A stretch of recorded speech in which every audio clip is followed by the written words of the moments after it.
Hello everyone, angels and gremlins. I hope you're ready because today we have Grimmel. Grimmy, do you want to introduce yourself? I'm Grimmel, but you could call me Grimmy. I am the demon cat familiar of V Bimbo. I don't know what else to say. Oh, it's okay. I uh, was struggling to get through that. Like, I'm excited. We've been yapping for a little bit, and so like I mhm. all of that excitement came from like, oh wait, I should probably like rein it in for the intro. But I was like, hey guys, I'm I was yes. like, oh, we have to be professional now. Yeah, no, I've been really excited for this, and honestly, the serendipity of the fact that we had to reschedule is great because I actually have an event that I'm taking the kids to tomorrow, and their mom Ooh. was gonna be like, "Oh, I can just take them so you can stream because I normally stream on Tuesdays." But I'm like, actually, because I have Grimmy's interview on Monday, I don't feel bad about missing Tuesday, so I can Yeah, you're absolutely making it take up. them. Perfect. Oh, that'll be so fun. I hope you guys have a good time. That's also not mentioning all the fun stuff you've tweeted about over the last week that now I get a chance to confront you about. I've given you more fuel for the fire. Absolutely. So I am very ready for that. Also, if you see arson in chat, I am not responsible. It's fine. That arson isn't a crime. Arson is a victimless crime. Depends on if everyone's out of the house. We do not condone arson, Purple App. We do not. Clearly, this is a joke. I am really excited. Just to out you as what an adorable, nice person you are. You sealed your fate when you messaged me about Raven's birthday. You were setting up that birthday card thing, and I was like, she's a Yeah. good friend and she's an entertaining creator. I need to have her on. Thank you. I love my friends so bad. Raven does so much for like so many people, and I was like, the least I can do is set up a little special kudo board for her birthday, and she really liked it. Raven, I love her to death, but I am such... Okay, so real talk, I'm a very quiet, timid person, which is hilarious because I get on stream and I'm fucking stupid. But in real life, I am a very reserved, quiet person. Raven has such a, like, in-your-face friendship style that it is... I'm just like, whoa, because, like, she'll do something, I'm like, hey, thank you, I'm really sorry I bugged you. She's like, shut the fuck up and accept my friendship. No, literally. I'm like, She okay. like helps you bring out your best self with her. I don't know how to explain that in any other way, but I love Raven. She's such a magnetic personality She's too. fantastic. God, I love her. I love her so bad. Raven, if you're here, I love you. Mwah, mwah. That's my pookie. All of you guys are fantastic. I did really enjoy... I saw that Raven posted when you guys were doing the Smasher Pass Vtuber Model thing. She posted about it, and I saw, like, a friend said, please do this, so I'll drop my model there, whatever. And so I was checking out stream when you guys were doing it, and it made me laugh so hard because you two had spoken to me, the other two hadn't. So immediately Luna's just like, smash! And I'm like, that feels good, and then Raven's like, well... if your wife was okay with, like, and you both were like, yes, respectful smash. And she's like, oh, wife, yes, respectful smash. But it was like, smash! Oh, no, I mean, respectfully. She was so quick with the smash. And then when we said respectful, she was like, oh, yeah. Respectfully, of course. God, she's so fucking funny. She was smashing left and right. And I was like, you know what, queen? I love that for you. Because well, the person right after me was a very beautiful monster lady. And that was the quickest smash I've ever heard. It was just like the big, very well endowed monster. And just, everyone, smash! Smash! God, I love a monster. God, I love a monster. God, I love a monster. Okay, sorry. Thank you for the follow, Disco Superfly. I appreciate it. Hi, Disco. I love you. But no, that was just because there were so many emotions going on right there because we literally just talked about it. There's some self-doubt that I have with my model and everything. And one, it was the fact that you guys are friends. That's the thing. Yeah. Like, if some random person's like, oh yeah, smash my god, whatever. But I'm like, because I trust that you guys would be like, maybe not. Like, getting smashed by a friend means more than a stranger. Take that to heart, fellas. I know what you mean. Follow, it Connor. Does. It's almost like it makes you feel like more like fulfilled when you have your own doubts about it, and then the people around you are like, no, like it's really good. Like it makes you, it hypes you up in a way, for lack of a better term. Yeah, it makes you feel better. Great. And just again, Luna just cracked me the fuck up. Her quick, like, backing off the gas. She was like, smash! And then she's like, oh, he just had a baby and he's married. And she's like, oh, respectfully smash. It's like she was so quick. She was so quick for it, and you would get cracked. Respectfully cracked. it was great. It felt good, and it made me laugh. So I clipped it and sent that in to my friends on Discord. I was like, guys, they like me. They really like me. All the bimbos would smash me. So I think we have to start off with just some of the basic questions, because I Yeah. really want to know what made you want to be a content creator and a VTuber specifically. So I've been like a gamer my entire life, and I was Hashtag always gamer like, girl. oh, gamer girl, fuck, don't come for my bathwater. But clearly I was always like the really weird kid, and I didn't have like a lot of friends really. But gaming was like a way that I could express myself and be like my truest self in the same time, if that makes sense. Like it gave me a really good outlet. And like growing up, I couldn't really afford a lot of like newer games. Like I had a GameCube. I still have a GameCube actually. Like a GameCube was the first console I ever got. Because the GameCube fucks, like. Oh, it fucks so hard. It's so fucking good. But the fact that it's a vintage retro console now makes me want to die a little, but it's fine. I was playing my GameCube like as my newest thing, like up until like middle school. So I was like super behind. And there were a lot of games that I would hear people talking about like at school, and I couldn't afford those. So I would like start looking them up on YouTube. And whenever I like realized like let's play YouTubers and stuff were so popular, like that's what really changed it for me. Like for example, like Markiplier, PewDiePie, like people like that, I would like start coming home and like look forward to watching them and like seeing them play these games that I really wanted to play that I couldn't afford, seeing them having like all this fun and like the community that they have built. It really changed a lot for me, and it made me feel like less alone in a way, if that makes sense. Like it was such a part of my routine. I would come home and watch them. I don't think I ever really started streaming with the intent to be a creator, if that makes sense. It's very much something that I started to do for fun. But for me, I saw how much like those bigger YouTubers, streamers, and creators like meant to their community and how they would make somebody's day better. And that's just what I wanted to do. I wanted to bring joy, like the people that I watched when I was growing up. And like for me, if I can just make like one person's day a little bit brighter, that's more than enough for me. Like that's always been my whole goal with content creating, is just to be happy, be my truest self, and make other people happy at the same time. I started face camming, like I was a face cam streamer in, I think 2022 is when I started. And then I made the switch to VTubing on Halloween in 2024. I feel like the inevitable path for me was always to be a VTuber, because I've been a weeaboo my entire life. I've literally been watching anime since I like came out of my mom's womb, because my mom watched anime. I think like my first cartoons ever were like Hamtaro and like Sailor Moon and stuff like that. Hamtaro's so good. I love Hamtaro. Yeah, I think that's always where I was gonna end up. And like VTubing, it's really weird in a way if you think about it, because I really enjoyed streaming with a face cam. But I felt like that kind of held me back in a way, because I was so fearful of people perceiving me.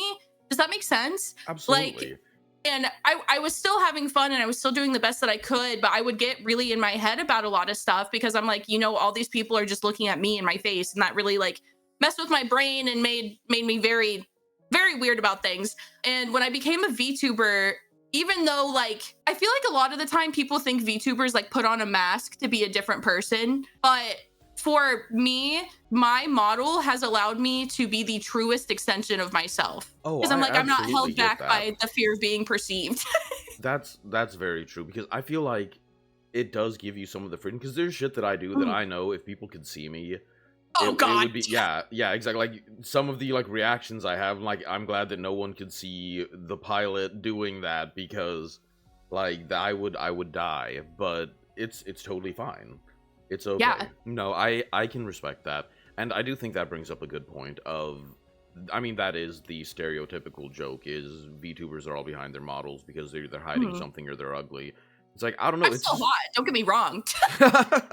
It's just... The VTuber I've ever seen, I always see that, oh my god, like every couple of months when the things will like get popular on Twitter again of like, oh, VTubers are ugly behind their models. And then we just post our faces and prove you wrong. And the other problem is like, it is I'm trying to say this in the most non-cancelable way possible. Why is everyone hot?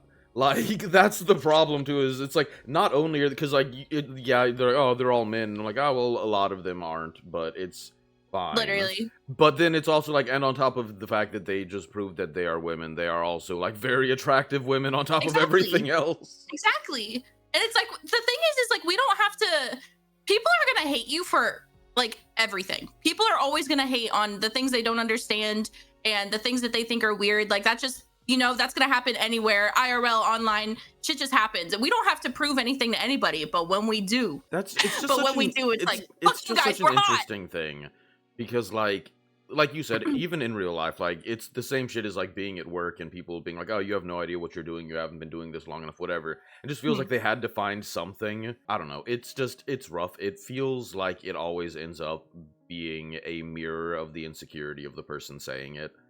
Exactly. I don't know. I will say, okay, we're gonna skip around a little bit because this fits perfectly with this thing. You posted recently about. I love that there's a couple different things that could be about. One, being a dirty Sonic fan, but two, in that same post, you talked about the fact that you had been losing weight. If you wouldn't mind talking about that a little bit, because I'm curious to see because I don't think that everybody understands the ridiculous amount of drive it takes to make that kind of change. So if you wouldn't mind talking about that a little bit. Yeah, so for a long time in my adult life, I wasn't taking care of myself very well. And I have a couple of health conditions that were being worsened based on how little I was actually taking care of myself. Not to trauma dump, chat. I was in a relationship that was very unhealthy as well, which also contributed to me just kind of not caring, for lack of a better term. And that relationship did end last year. And I really wanted to take the time to just prioritize myself, my health, like both physical and mental, and just my well-being overall, because that's something I've never done. I've been really bad. I guess it's not bad, but like my entire life, I've always put other people before me, and even to like the detriment of my own well-being. And after that happened, I was like, I'm not going to do that anymore. Like, I am the main character in my own life. You know what I mean? Like, and I was like, nobody is going to take better care of me than myself. So I really like sat back and was like, okay, like reflecting on all the things I needed to do. And I do have a condition called PCOS, which is polycystic ovarian syndrome, which does make it a little bit more difficult for me to lose weight. I did sports like growing up as well. And like I wrestled in high school and had like a really healthy a really unhealthy body image because of that. But I wanted to make sure that the way I was going about things was the healthiest that I could. So honestly, like I was drinking soda like more than water. I was eating like shit. And I just started making small changes, and the small changes added up a lot over time. I think like the biggest thing that really helped me is I like literally just swapped all of my sugary drinks to 0 sugar. I hated the taste for a while, but after a while, like you get used to that. And then the sweet ones are like too much. Yeah, literally. But like it helped a lot. And I started going to the gym like really slowly over time, and like I didn't want to like full send it, because I know if you like full send it cold turkey, a lot of things like for long term and longevity, it's not going to be helpful. You usually are more likely to like break those habits when you try and do them all at once, if that makes sense. Yeah, absolutely. Yeah, but it's been really helpful, and I'm officially 85 pounds down from this time last year. So that's so impressive. First of all, you said wrestling and unhealthy body image, and I was literally talking about this either the last stream or the stream before. I just started being okay with eating pizza over the last like year or two, because I did wrestling in middle school, and the coach just one day flipped me, was like, pizza makes you fat and ugly, and that just like has stuck in it. It's one of those things that it was probably just a throwaway thing he said, but it like burned into my head. No, and exactly. So like, because I was like fucking like 12 when he said that, and so I was like, oh well, he just yelled at me about pizza, so I'm never gonna eat pizza again. No, there's stuff like that I've carried with me too. Like I was the only girl on my wrestling team. Like we didn't have a girls team or a boys team. It was just if you wanted to wrestle, you wrestled. And I was the only girl with a bunch of boys, and I didn't lose weight, like drop weight the same way that they did. Yeah. So there were a lot of comments that like my coaches would make to me that like still sometimes like affect me now. And it's like I've worked really hard to like move past those and be like, you know what? It's okay. It's okay. People And a don't big thing realize with how that stuff holds on. It's crazy. exactly, and like a big thing with what was I gonna say? Like, I forgot. we were It's talking. We were over. talking about things people said Things and that traumatize you. real. We're trauma chat. You're trauma bonding with us live on Twitch.tv. But like the comments that like people like growing up wrestling have made. Oh, I remember now. Something that I wish I would have known like during that time when I was like trying to drop weight in wrestling and being told that like what I wasn't doing or what I was doing wasn't enough. Like everybody's progress is different. Nobody is going to have the same form that works for them, the same outcomes, even if they practice the same stuff. And I feel like that's really important to like remember in your day to day and like everything you do is progress isn't linear. Everybody's life moves at different paces and you just got to figure it out for you. You know what I mean? But don't beat yourself up if you see like other people. For example, like I know somebody was a little hateful on my post about how much weight I've dropped, but also this is over the span of like being unhealthy for years. This is also me going through, I've had 3 separate eating disorders growing up. Like this is a lot of work and effort and time, and I'm allowed to be proud of the outcome that I am now. And you know what I mean? Like I don't know how to No, absolutely. explain that. So part of why that post hit me is I am like 6 months into losing weight, and people like don't know that you hit like random spurts. So like the first thing, you're dropping water weight and you are losing the easy stuff, and then you hit a brick wall. And then it's really slow for a second, then maybe you'll hit another bump where you lose like a decent chunk, and then it slows down again, and your body moves in waves, and that can be really demoralizing for some people. No, for sure. And so I think it's really cool when people come out and talk about it. I'm down from 280 to 215 right now. Ooh, I'm so proud of you. I feel like too, for stuff like that, like I feel like a lot of the time people focus on like numbers really hard. Yeah. Like the number on the scale, which I feel like is really is not the way to go about it, because your weight is always going to fluctuate, like with water, with other things, but also as you lose fat, you are going to build muscle, and building muscle will also add to a scale. I feel like just going off of how you feel is way better. That's definitely if that makes something. sense. Like, be happy with yourself. Don't be looking for a number. Exactly. That's something where the numbers start clashing. There was a good point where I stayed at the same number, but because I was working out and also losing weight, and so the muscle was being put on while I was losing the fat, and so that balanced out. And so it looked really demoralizing being stuck at like 245 for a month and a half because it was balancing each other out. Right, exactly. Like as your body changes, that number is just going to change too, for higher or lower. Like sometimes you just can't help it, but just going off of how you feel, and I feel like that helps way more, because I got part of the reason I was so like it took me so long to actually like prioritize my health was I got caught on the numbers really, really bad, but I just feel better. And that's what matters to me. So what, if you have any, are your thoughts about the BMI scale? It's stupid. Thank you. Okay, so for my height and whatever, it's like, oh, to be in the like medium category, you need to be between 115 and 120 pounds. I'm like, that's not fucking happening. You like, said, do I want to be a beanstalk? Yeah, it's like, I am 5'11", and they're like, yeah, to be appropriate, it's like 115. I'm like, what the fuck are you talking about? God, no, it's so, the BMI is so fucking stupid. It's so stupid. That's the whole thing. Like, just go, it doesn't fucking matter. And like the number on the scale doesn't fucking matter. At the end of the day, all that matters is how you feel about yourself, and what other people around you doesn't fucking matter either. You just have to... that like for it also, I feel really bad for women because there's a lot of variation in the most platonic, nicest way possible. You have some assets that will shift your weight in certain directions, so going for a certain number might not be the right route. Exactly. Trying to say that as like even no, it was as possible. a very respectful way to put it. Yeah, there's a lot of things that like those body mass indexes or whatever like don't really take into consideration. Like if a girl has an ass, she's gonna carry more weight in her ass, and you can't, you know what I mean? Like it just, people body types, they don't consider like, if you're like types. A D cup versus an A cup, like that adds weight. That is part of your body. And there's nothing I can do to remove my gargantuan hungalobongas. And a new girl moves in. Oh. I'm sorry, I had to reset after that. The giant Hagalobungas. I'm dying. The Okay. Bazoing Loings. Sorry. Oh god, my brain just fried. That's how Now you know it's how good. I feel every minute of every day. You said something and brain now it's just gone because I'm thinking of that stupid the video of the guy reading it out.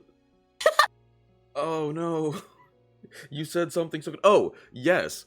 Also, speaking of BMI, I feel like just in universe, everyone has to know that Grimmy is standing on a box because I wanted to show her off and keep her in frame.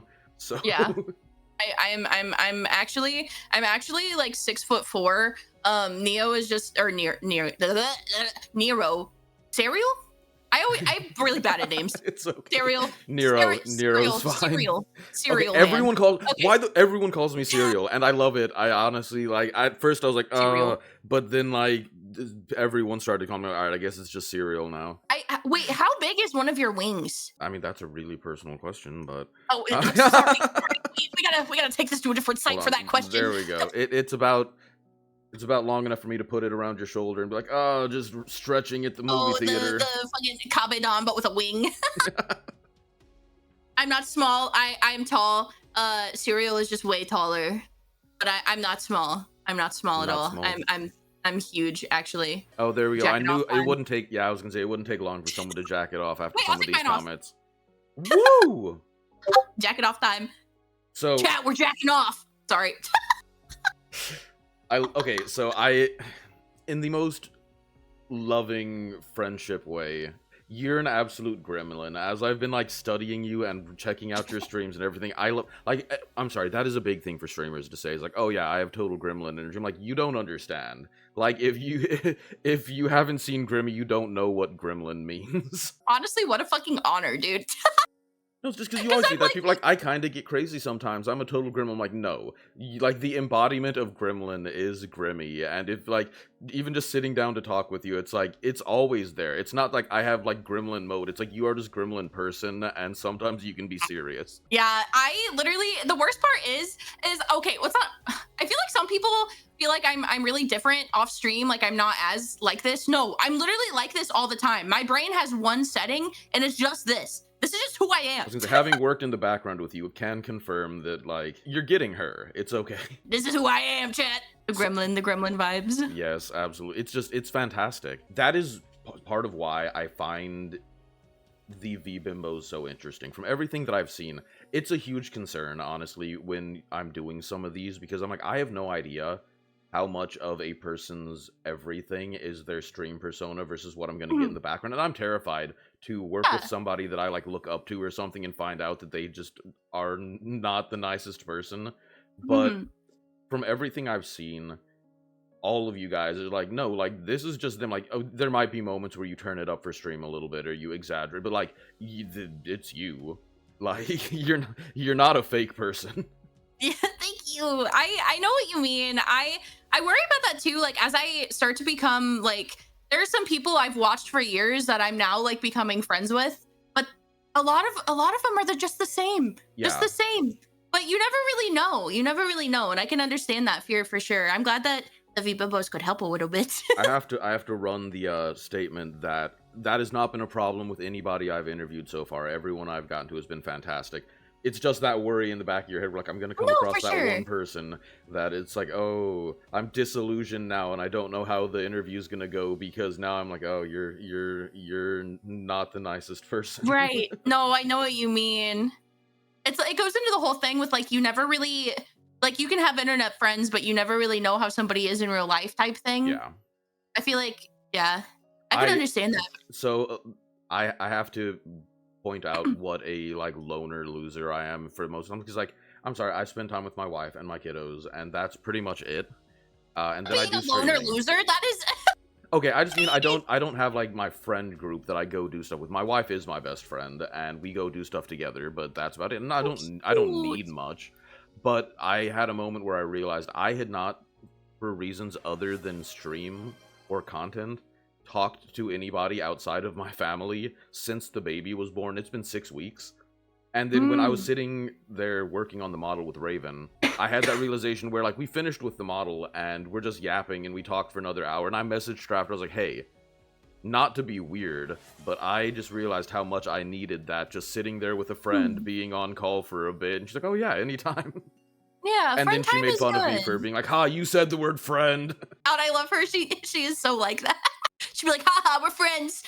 I love her so bad. But no, great. That's like, there is something really wholesome about that, though, that like your wife is your best friend and you're building the best life and like dream for a lot of people that you can with your wife and your new baby. That's so exciting. That is something I think about a lot with VTubing, is like, I feel like my VTuber journey went in reverse. Like, I got married and had kids and bought the house, and then I was like, all right, I'm gonna be a VTuber. And I'm only a VTuber because my daughter shamed me into it. So, like... What do you mean? So, I made the model, like, 4 years ago. Mm-hmm. And then I was like, whatever, no one wants to hear me. No one wants to watch me. So, I never did anything with it. And then one day I was giving my daughter the whole, like, oh, you can be anything you want to be talk. And she was like, then why aren't you a VTuber? You want to do that? And I was like, fuck. Okay. She's like, God damn it. Yeah, I was like, I guess I can't be a Don't- hypocrite, so... Do as I say, not as I do, child. Yeah, so right then I was like, alright, I guess I have to go get this rigged and become a VTuber. But I love that so much. But then, okay, no, you think it's adorable, but the thing with that is, she then is also my biggest op for, like, everything. We listen to VTuber music in the car, people's covers, stuff like that. Mm-hmm. And she loves it. And one day she's like, oh man, I really hope I get to meet a VTuber someday. I was like, oh, well, you know, Dad's a VTuber. And she's like, no, like a real VTuber, like a pretty one that sings. And then she lists them off. She's like Iron Mouse, or Lucy Pyre, or Calliope Mori. And she had just been listening to the Your Idol one by Raven and Cynical. And she was like, or Cynical, or Raven. And I'm like, I'm glad that you're literally listing people I'm friends with now. Literally, and you're just like, Stolen Valor is crazy. And she's like, no, like a real VTuber. And I'm like, damn it, now Like, it's I not am even a real one. it's not even enough that I'm a VTuber now. It's that I have to go become a real VTuber now.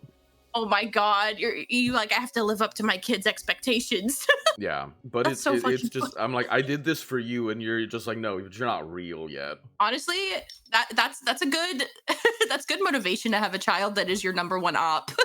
She's such a sweetheart, but it's also she kind of hates me. I don't know. No. Everyone makes jokes that she's going to be the next big VTuber because she loves VTubers and she's diagnosed autistic, and they're like, she's batting 100, she can be a VTuber, bring it on.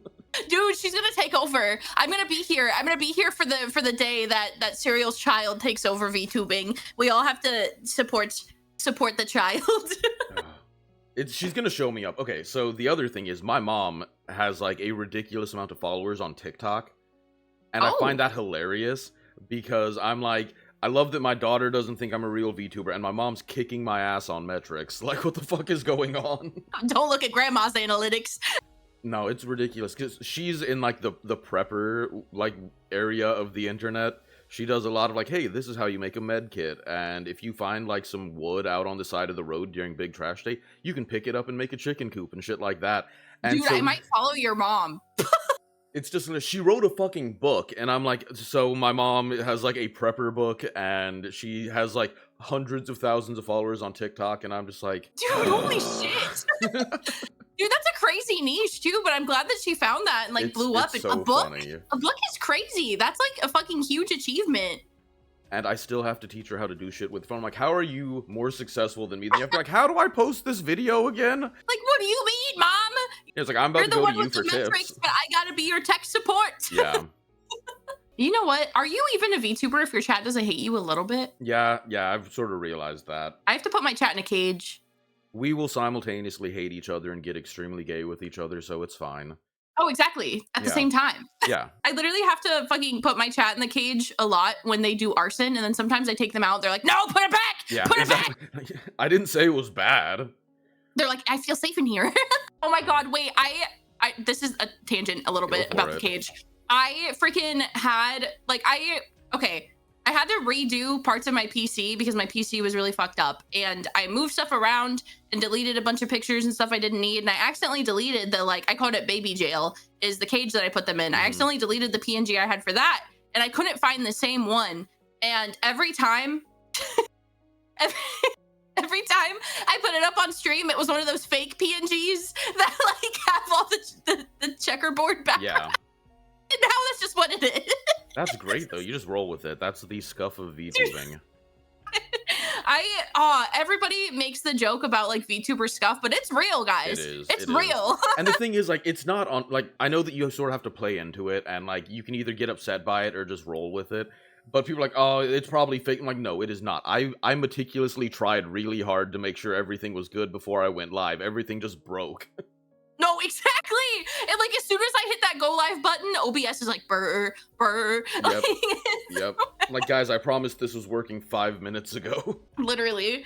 So speaking of cages, that also reminded me, since it was the mixture of, we just talked about my daughter, and now we're talking about cages, and sadly that reminded me of a story. We have our dogs crate trained for meals. They don't stay in there all the time. They walk around the house, they're in the thing, but they eat in their crates. We had just put together, we have a full-blood Rottweiler, which is hilarious. He's so big, and he is like 200 pounds, and I swear, he would pee himself if someone came into the house. Like, he wouldn't do anything. We named him Fang because we could tell he was a crybaby just like as soon as we got him. And we picked him because he was the smallest in the litter, which now him being 200 pounds, I'm like, how big are your siblings? Right. But, if he was the runt. Yeah, because we went there, we saw that there was Roddy babies, and we were like, oh, we'll go check it out. And then it was like one of those not super great places. And so I was like, now I know that the people coming here are not going to pick the runt of the litters, so I would like that one, please. He is such a baby, but he is a big boy, so he has a big, like, it's not like the little wire crates that are, like, really easily full. It's this massive thing. Like, we had to think of a place in the house that it would fit, and it's, like, really reinforced, and we put it together, and then I'm like, alright, I'm gonna go get the dog, and I come back in, and my daughter's just sitting in the crate. She's, like, reading a book, laying down in the crate. And I'm like, safe space. What are you doing? She's like, it's really comfy in here. And I'm like, I would take a picture of this, but with my luck, they'd like go through my phone, like, why is there a picture of a child in a dog crate on your phone? Like, guys, dude, she likes it. I swear. She has her book. She has her favorite music on. It's fine. Yeah, so they will randomly ask, they're like, Dad, can we go play in the crate? I'm like, you can't say that. You're going to get taken away from me. Dad, I want to play in the cave. But yeah, and that is the stuff they do. On top of all the stuff that everyone's like, oh, your daughter's gonna be a great VTuber, she will randomly just walk around with like the dog collar and the leash on. Like, we're playing dogs, I'm like, you can just imagine, right? And she's like, but if I put the collar on and have the leash, then I am a dog. And I'm like, do you, kid? Go for it. I support her in all her dreams. I love her so much, but there's so many times that I'm just like, I don't know how to respond to this. There's not a parenting guide anyway, and there sure as shit isn't not for what happens. Figure it out. Yeah, what happens when your daughter walks up wearing the dog's collar, being like, hey, Dad, what's up? Nothing preps you for that. Like, you're just like, absolutely okay, not. I guess. Speaking of no one prepping you, we recently had, not the full talk, but like some of the, like, hey, my wife was pregnant. And so there was obviously a lot of questions. Yeah. And my son is such a sweetheart. He's 8 years old. He's so sweet. And he doesn't necessarily know the proper times for certain words. There are certain words that you use in certain circumstances, but not others. And I was like, so we talked about where babies come from and all of that stuff, because Mom's going to be at the hospital for a little bit. And I was like, do you guys have any questions? And he goes, why does women have titties? And I'm like... And I'm like, first of all, breasts in this context they were talking about. It's breasts. But then why does women have titties? But now I think about that. Anytime he says something in the back of my head, I say, why does women have titties? I just want to let you know I'm going to carry that with me and think about that all the time. It's so great. Why does women have titties? Like, I'm glad you're curious, bud. Yeah, it's like, and I would rather you ask me than, like, any of the other ways to find out. But he's in health class. Why does women have titties? Excuse me, Professor. Why does women have titties? Oh my god. And like the thing is, we watch a lot of anime. It's something I'm really big on. But like, if you do stuff with your kids, it's not that bad. People are like, oh, you have kids and your life is over. You never get to do something. I'm like, no. If you talk with your kids and do it with them, they enjoy it too. And because like I play video games with my kids, I watch anime with them. Obviously, I screen the anime first. I'm not throwing on like Kill la Kill with them. But oh Jesus. But still, even in like the relatively clean ones, it's just a cultural thing. Like, boobs are funny. So like Yeah. there's a lot of jokes like we watched Naruto and most of it's fine, and then you have pervy Sage and his constant creep God. shotting women. And so, like, I noticed him start giggling anytime he saw boobs. I'm like, of all the responses, because he grew up on anime, the fact that he sees a pair of titties and starts laughing is the best response I've ever seen a kid have. You said the better outcome. That's But so fucking it's funny. just it killed me when he was like, why does women have titties? Because I'm like, I love that he's like, What? I don't know, from what I've seen, it's just a joke, so... Why does women have titties? Are titties real, chat? Or are titties something they only put on anime girls? Yeah, and it's just, it's been wild. We got really distracted. I don't even know where this started. That's okay. I love yapping. Yapping is my favorite pastime and my favorite activity. Oh, yes. Do you have any inspirations that you'd care to share for VTubing or streaming in general?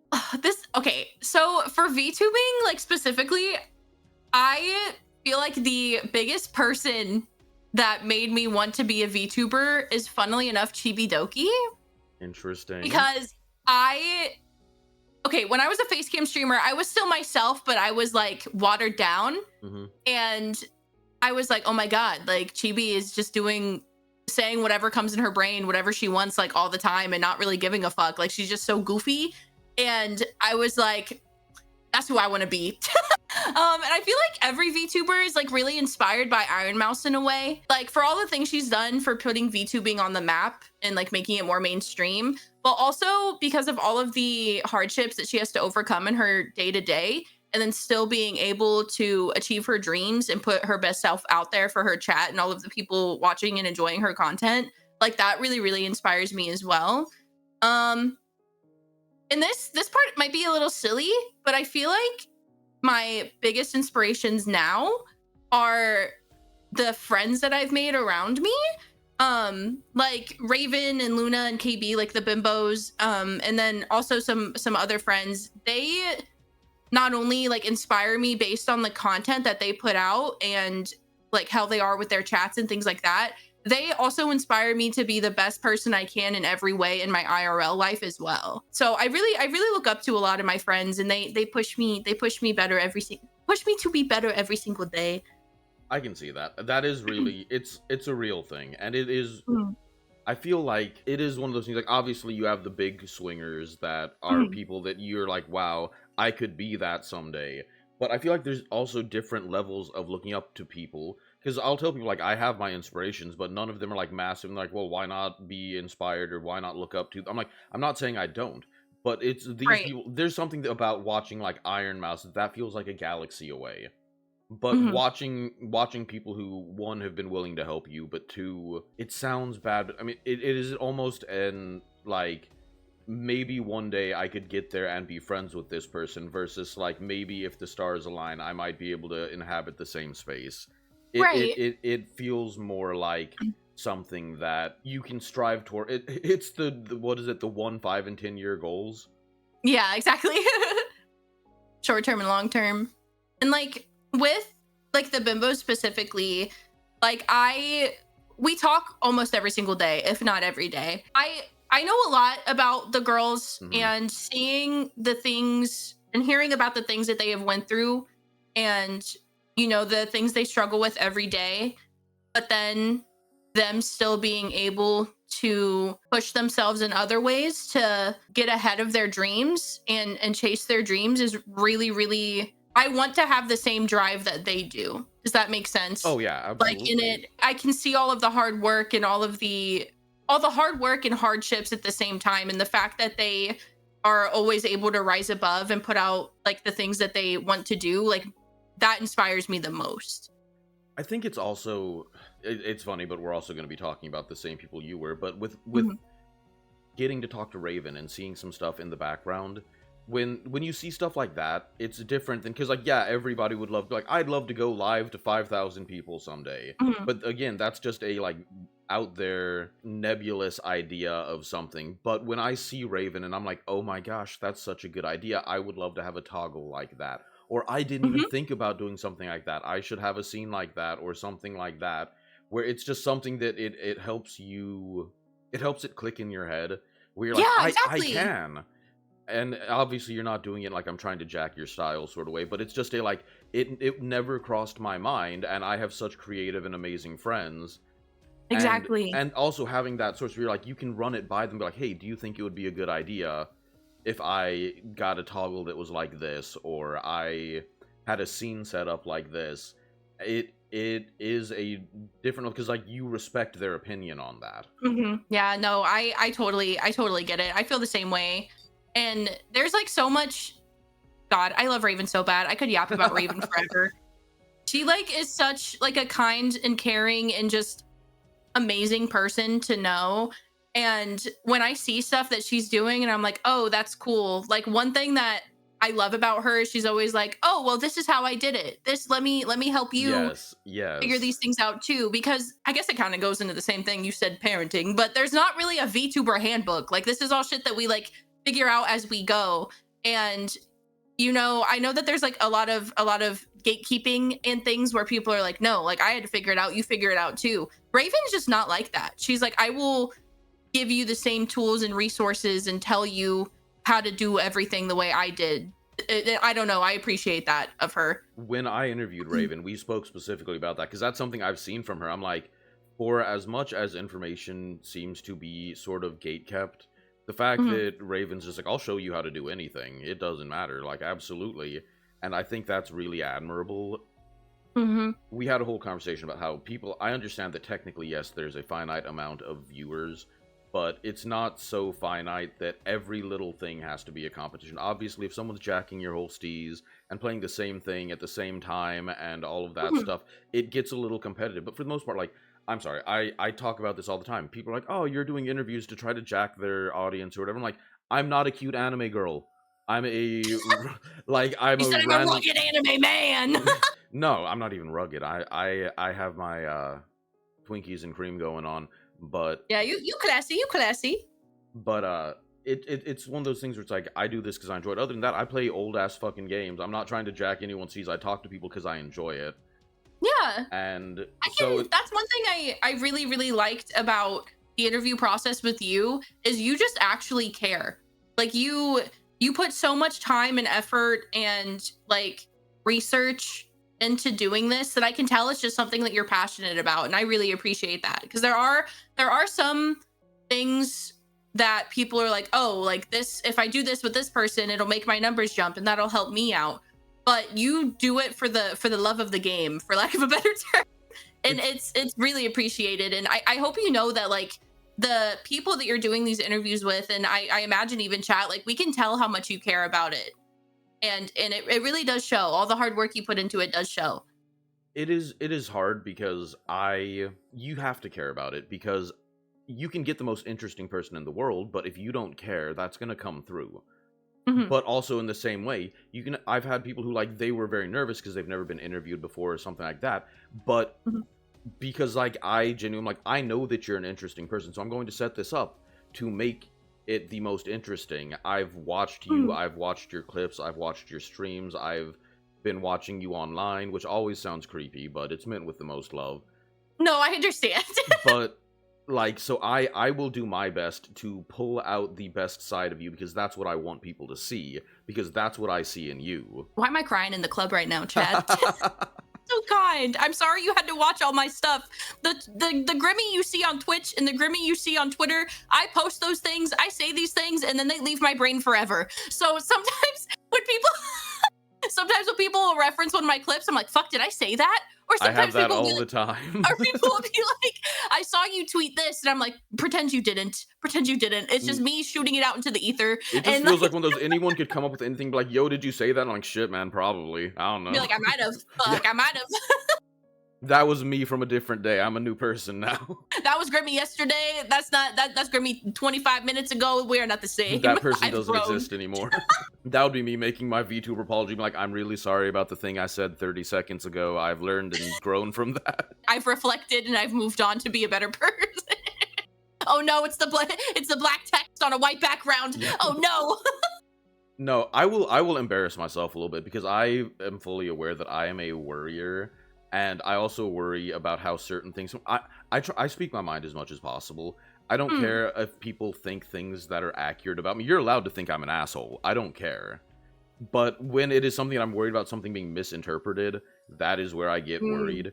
And I do the same thing. as to not, like, blast anything that might not want to be out there, I had noticed that you hadn't tweeted for a couple days, and I was worried, and I was like, I don't know what to do. I haven't heard from her.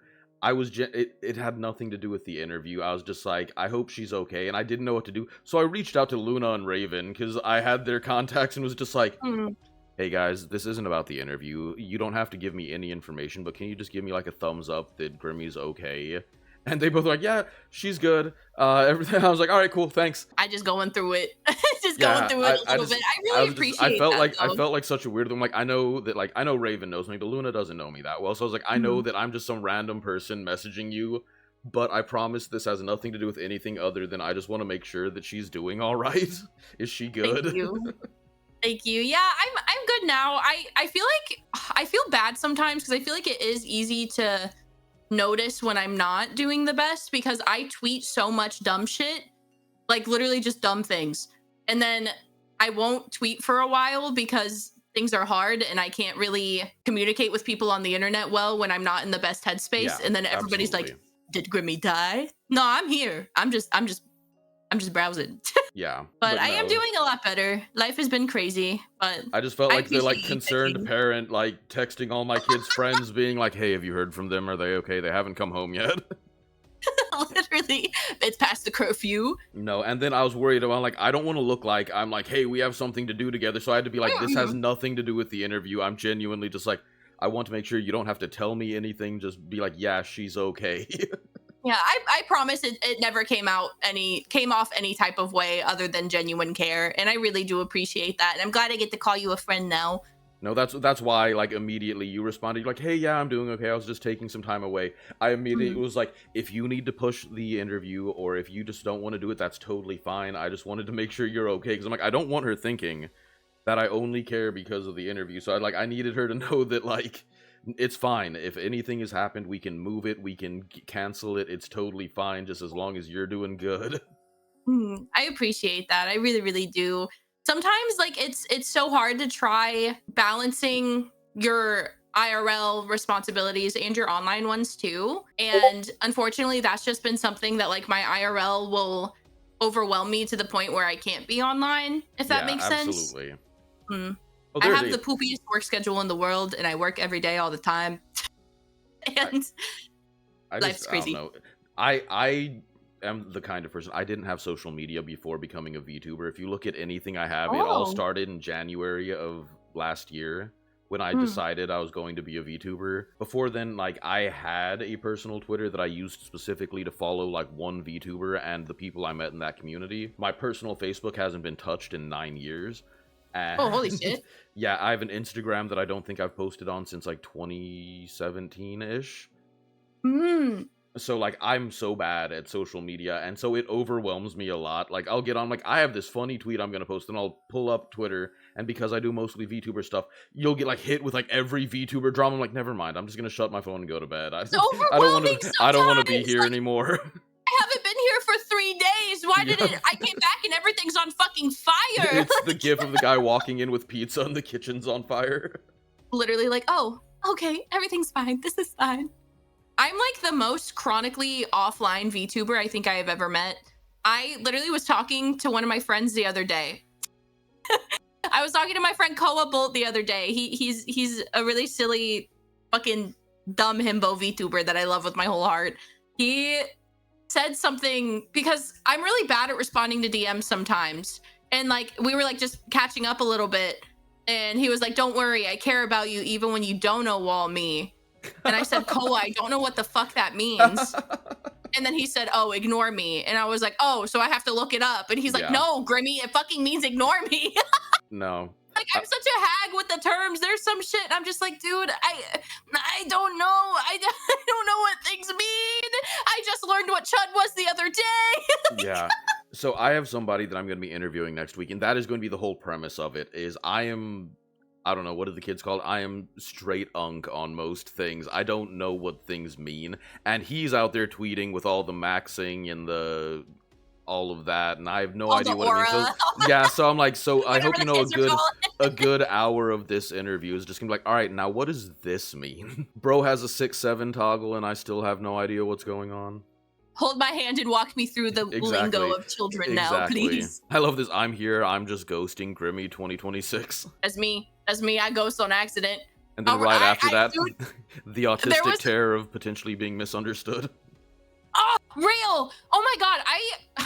Okay. I do not have like diagnosed autism, but I am diagnosed ADHD, right? I got diagnosed when I was 22. Ooh. Me too. And, oh, really?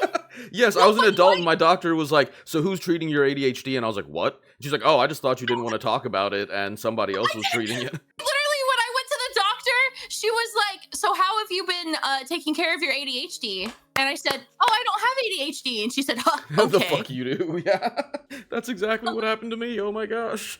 Like,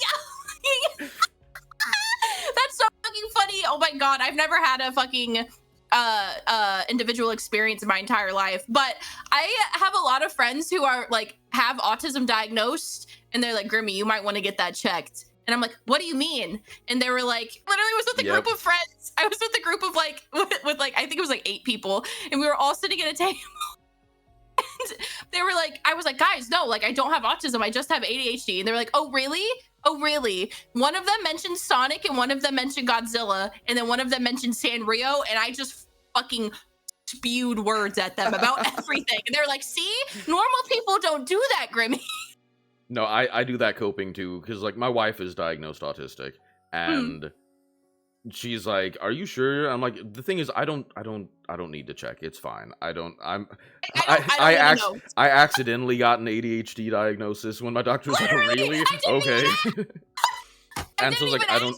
Yeah, exactly. So I'm like, "I don't particularly care," but she's like, "It's like, no, it's just normal. I want to share the things that I have a ridiculous knowledge and love of with the people I care about. That's totally fine. I don't need anyone to look into that." And when I find people that like the same things, I'm like, oh my god, we are best friends now. We're gonna yap about this one thing that I'm obsessed with for a long time. Yep. And a lot of the time, they usually yap about it with me, and I'm like, this is everything I've ever wanted. I love talking about the things I care about. I feel so seen right now. Congratulations on your first catching of a Pokemon, Saru. Let's go. Love Pokemon. So it's crazy that Pokemon's been out for 30 years now. That's wild. I know, it kills me. I was born the same year as Pokemon. I'm turning 30 this year, and I feel so old. You're not old, though. You're thriving. You're 30, flirty, and thriving. I don't remember what movie that's from, but I've heard that before. I'm 30, nerdy, and slowly dying. The duality of your 30. And yeah, RM, Pokemon Red dropped when I was in high school, bro. I'm sorry. I'm sorry, Rev. I'm not trying to make you feel unk or Gramps at this point. No. So, speaking of Sonic, though, yes! So I got so excited that I typed the lyrics wrong, because you did that post of you recording your vocals, and it was just like a 2-second clip of the music, and immediately I went and I was like, rolling around at the speed of sound. It's so good! It is just, that is such a great song that, like, just hearing those 2 seconds, my brain went back to Sonic Adventure 2, and I was there. I was there for it. Yes, okay, so I have to ask you, how much do you love the Chow Garden? Oh, I love the Chow Garden. I love the Chow Garden so much, and I am mad that there is not a Chow Garden mobile game. I don't know why they haven't done that. I feel like it is the best idea, and I would give them all of my money. I would give them every fucking coin in my pocket. I love Chows. I love Chows really bad. I love Chows. I played Sonic Adventure 2. Okay, so I have spent a stupid amount of money because I have bought so many copies of it. Anytime I find it somewhere, I'm just like, yes, please. And so I have like 3 copies of it on the GameCube and like PS2 copies of it. I just have them. I don't even have the PlayStation 2 plugged in. Yes, and it's just for the chows. Like, I love the game. The game itself is fun. It's enjoyable. But I play the game so I can get items for my chows so I can raise them better. Dude, we are the same. We are the same. God, I love taking care of my little chows. The fact that somebody in chat said not diagnosed, by the way. Don't come for me! RM also, I love chili dogs. I had dogs yesterday. I love chili dogs so much. They're so good, dude. Can I? Okay, I'm gonna. Sorry. I Okay, so not yesterday, but Saturday. Saturday work was really, really, really, really busy, and it was really, really hot. And I put Sonic on the TVs to calm down, and then I played Sonic music in the back. And then the day after, I went adventuring for Sonic things specifically. And at one of the places, they had chili dogs there, and I said, "Well, fuck, I gotta, Yeah, I absolutely. gotta." It was, dude, it was so good. I bought so many treasures yesterday, and I'm obsessed. I got Silver the Hedgehog as Green Lantern. I got almost every single one of the little Sonic figures that Walmart has, except for 3 that I'm missing. I went to 7 different Walmarts. I almost bought, they had this really ugly shadow backpack that was rainbow with a really shitty shadow felted onto it, and I almost bought that. I had a great day, and I had chili dogs, and it was great. Oh no, but that's amazing. I love that so much. I love that I didn't even get to the question because we both just freaked out about Escape the City. Not diagnosed, by the way. No, so I love that song so much because before I became a VTuber, I used to do karaoke in a different VTuber's Discord, and the first song I ever did for karaoke was Escape the City. Yes! Dude, I love that. I love karaoke. That's so fucking fun. It's a good song. It's a banger. It absolutely is. So I'm expecting to see a cover of that song sometime soon. Yes, that's wonderful. I love it. I'm working on it. I'm learning to record my own vocals. So I'm very excited. I'm intending to put more covers out soon. But trying to do your vocals is your own ones is so weird. Sorry, I think that was my Discord, by the way. It's my stuff. It comes with me, guys. Sorry. It's a package deal. Wait, you do karaoke streams? Karaoke organize? Wait, I'm in. Okay, no, but you have to understand, Raven has also said she's in, and now I'm terrified because I'm getting all these people who are really good at singing, and I'm like, dog, I just get drunk and sing on stream. Like, no, I'll get drunk with you. I sound like shit when I'm drunk. It's fun. Well, you'll absolutely be invited. We are working on ways to make sure that like everyone can like share their own music, so everyone's on beat and everything. Because sharing music over Discord is difficult, so we're working on ways to make sure everything's good. Because I don't want it to be like a concert. I don't want, all right, everyone go record and mix yourself. I'm like, nah, we're all sitting in a call. We're gonna play our music and we're gonna sing. It's just gonna be silly. Yeah, it's absolutely not gonna be. It's not a concert. It's those loud drunk people at the bar who are singing way too loud. That is my favorite. I'm so down. Anytime. Good to know. Oh, this is gonna be good. Exactly. Saru, you don't love my singing. Let's see. What did Captain Johnny Walker say? Oh, good. I was driving myself crazy trying to see what chat I was getting pinged in. I'm sorry. Sorry, Johnny. My fault, King. So I want to talk about your design for a second because I love it so much. I want you to know, like, I take really weird notes on the things I'm going to ask. I have down, I love your design. It all works so well, and I love the asymmetrical nature of it that gives it a fun and chaos while still looking put together and good. What went into coming up with it? My circumstance is a little bit different than a lot of other people's. I actually had no hand in designing this one. When I was a face cam streamer, I knew I wanted to be a VTuber, so I was constantly looking at people's models, and I saw this one that somebody was retiring because they were rebranding, and I fell in love with everything that you love about this one. I love the asymmetry of it. I love purple based color. I love the eyes. I loved the there was so much about this design that I loved. When I knew that I wanted to be a VTuber, I wanted to find something that was like as close to what I would want to be as possible, if that makes sense. There are so many things about myself that I see in this design, if that makes sense. This, if I could have designed anything for myself, it would have been this. It is just so perfect. Now, the person who did this design, their name is Atsukis, and they have rebranded, but they are also very based, and their new design has a lot of really similar elements to this one, and their new design is really, really good. So you guys should check that out as well. I am, for the first time now, though, I've started going through a process of a redesign. There's a couple of things that I want to add and a little bit of things I want to switch up. And going through the process of that has been really, really fun. There's like certain things about this model that I really want to make sure that translate over and I keep those. But a thing that has like helped a lot for me is I've researched a lot of like fashion styles that I like, specifically like Japanese like kai fashions and things like that. And I take a lot of inspiration from like anime. Like a huge inspo for my 2.0 is going to be Gachiakura. Nice. I don't know if you guys have seen that. It's so gas. And then literally just organizing a Pinterest board and sending it to who my papa is going to be I really need to get on that Pinterest shit, because I hear people say all the time they're inspo boards, and I'm like, I guess I should probably do something with that. It's so helpful. It's so helpful. Because there's like stuff that you can, my problem with it was I couldn't like vocalize the stuff that I wanted, but I could like picture it in my brain. So yeah. I literally was like searching the most random shit to find what I was looking for, and I eventually did. And it helps keep you so organized. It's really great. I've had Pinterest since I was in like middle school, but I haven't really utilized it until now, and it's so helpful. It's so helpful. It fits really well. I would not have ever known that your vibe goes with your model really well. So I think wanted that's to be amazing. Sure. Thank you. There was like 4 other models I almost bought before this one, but then I saw this and I was like, no, that's me. That's me. Like... it's fantastic that it worked out like that. I'm trying not to lean over, because every time I lean over, I like get really close to you, so I'm like turning my heater on and off with my foot. Oh my god, you're fine. I'll cuddle into the wings. It ain't no thing. Don't worry. The wings keep me warm. So what is your current like goal for content creation? There are definitely like things that I want to do eventually, but I have the same goal every day that I've kind of started with, if that makes sense. I literally just want to make people happy.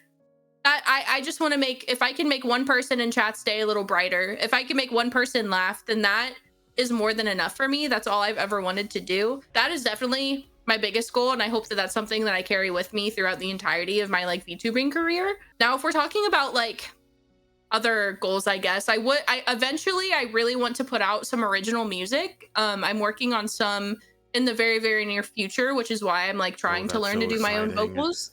Thank you. I'm really excited. I want to put more music out, because that's something I've been passionate about my entire life, is music, and I've been having a lot of fun with it. VTubing has honestly helped me actually buckle down and do things that I want, if that makes sense, like with music. I would love to eventually like try and hold a concert. I just want to make more friends too. That's a big goal of mine, is just meeting more people that are kind. One thing I really do want to do, once I can figure out the logistics of everything, I want to have a like VTuber game show so bad, because one thing that I've been passionate about is trivia. I have so many useless facts about things that nobody cares about that I am dying. I am dying to put together like trivia competitions, but I need to know the tech that goes into that first. But that would be a really, really cool thing to do too. Not diagnosed, by the way. Don't call me out! Stop it! I'm gonna get the spray bottle and just spray at you. I think about that all the time though, because I like to just accumulate knowledge about random shit that will probably never be useful. One of my big things is I love video game trivia. There are games I will never play, but I can tell you a shit ton about like their development or random Easter eggs and stuff like that. Like, did you ever play it? I'm like, no, but I've watched like 12 videos that are all an hour long about it, so... Iceberg! And the videos that are like 4 hours of this game facts to fall asleep to. Absolutely. Yes. It's so fun. The first game that I played on stream was Pokemon Crystal, because I was like, that's a game that I'm comfortable with. It's so good. I highly recommend it. I know people will be like, oh, it's an old game and it has its flaws, but I love it. It's so good. But I played that, and that is the first time that chat got to see me. I just see a random Pokemon. I'm like, fun fact about this Pokemon. Oh, dude, I love that. I love that so much. It's so funny that you like talk about like how you played so many retro games and stuff. When I like first started streaming, that was all I did. I only streamed retro. Part of it is absolutely skill issue. I grew up on like older JRPGs. Pokemon, Final Fantasy Tactics, the old Final Fantasy games, stuff like that. And everything is so fast now. They're like, oh, you gotta press like 12 buttons at the same time and be doing it while jumping and shooting around the map. And I'm like, I can't do this. I don't know what is happening. I feel so seen. Okay, I feel so seen because yes, I only played retro games, but I was primarily a Square Enix streamer. Like, I would play all Final Fantasy games. I Oh, am I a love Square you Enix so dick writer much. until the day I die. Final Fantasy X is my most favorite game ever in the world. And like somebody I'm really, really close with, I haven't played any Final Fantasy game besides 16. And they were like, this is the best game of all time. You have to play this. Now, it plays entirely differently than any other Final Fantasy game I've ever played. It's very, like Devil May Cry-esque. Yeah. But that is so much harder for me. Like, don't get me wrong, I figured it out. But like the turn-based, there's just something about the turn-based, the nostalgia with that, and like okay, how am I gonna plan to set this up on this turn? Like stuff like that. I live for it. I live for it so bad. And don't get me wrong, Final Fantasy 16, where I'm at in it, I'm having the fucking time of my life. You literally get to play as a fucking kaiju, and I love that. But like there's just something about the old games that like people don't do now. Yeah, Ugh. I don't know. See, I haven't played 16 yet because I had the same concern. Mhm. I 15 is one of the only ones I haven't beaten because I got and I enjoyed it, but it had almost too much 13 in it with like the active everything, and I very Yeah. much like to plan out my shit and take my turn. And even with like the active battle in Final Fantasy 7, like I can handle that, but it's like when everything's going off and you're switching between characters and all of that. And I saw that Oh, Final Fantasy exactly. 16 wasn't super like that, but it's still like I love Final Fantasy so much. I don't know that my first time playing it, I want it to be on stream where I'm like struggling, where I'm like, no guys, I promise, I love Final Fantasy. I'm not this Yeah, ass that's at why I'm doing everything. it off stream. Yeah, it's been so fun though. The story of it is really, really good. I will say it is very different than other Final Fantasy games, but I don't think that is a bad thing. There's something really beautiful about the story, the mechanics, and everything that went into it. I've just never, okay, I always say this wrong. It's the first like hacky slash game I've played. Yes, I had a question about that. It should be called I, hacky slash. I love that so much. After it you is said that, I'm hacky like, that's slash. amazing. But I love it so bad. I'm not like crazy far into it. I don't even know how many hours I have into it right now, but it's really good. It is worth the play for sure. That is the other problem with streaming stuff, is because those are the kind of games I like. I'm a very grindy person, and I know that's not Me super too. entertaining for stream. It's like, you don't want to watch me 100% this, because I'm going to. And it Oh my hurts my god. soul. There are games that I play on stream where I'm like, I'm not going to collect everything. I'm not going to clear the entire map when it's like shaded out. I don't have to. We're just going to get through the game, and then in my private time, I can go through and grind and do stuff. Dude, that's what my problem is. I will literally make chat sit there. I will make them sit there. I will put them in their cage. I will give them a fucking cosmic brownies and water and be like, we are gonna sit here and we are gonna grind this out, and you guys are gonna like it. Like when I fucking, oh my god, when I streamed Final Fantasy X, and it was my first time playing through all of it because I had played it when I was younger, but like I couldn't really figure it out as well. So it was my first time going through the entire thing. And this is back when I was a facecam streamer even. There was like a whole meme about me crying for a long time. And I went through and I got all the Albed primers. I got all the Ultima or all the Celestial Yes. weapons. I went through. The only thing I didn't do was the Dark Aeons. But oh my god, there's I remember. Oh my god, what are they called? The like plains, the plains area. Yes, yeah. Yeah, I was grinding in there, and I literally put on Subway Surfers in the top right hand corner. I was like, watch this, guys. It's fine.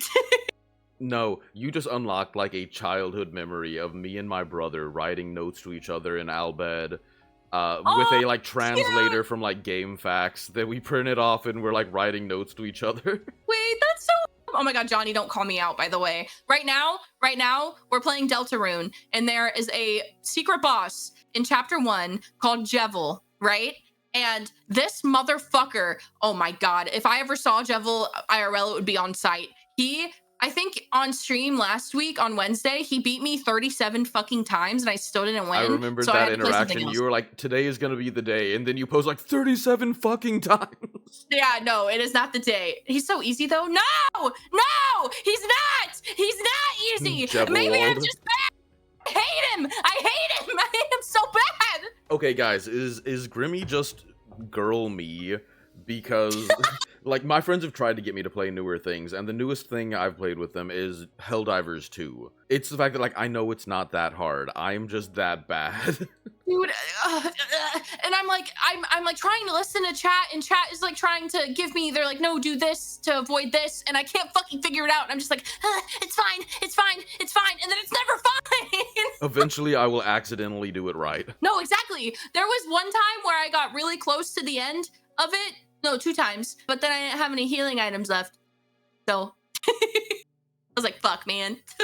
So I have to ask, how do you feel about Blitzball? Okay, I don't really like Blitzball. I kind of hate Blitzball, but if you build the right team, there is some fun there. See, I just enjoy it because I want to get all the best players. To me, that's part of like the completing it. So I want to get like the best team, and like you have to make sure at the very beginning when you're practicing on the ship that you do it perfectly, so you get the shot. Yeah, exactly. I see. The only time I did Blitzball, I never did it just for fun. I only did it to get the is it Jupiter Crest, or I think that's what it is, to get the Celestial Weapon for Waka. That was the only time, and I was like, guys, we have to go through and get all the cracked people first. Yeah.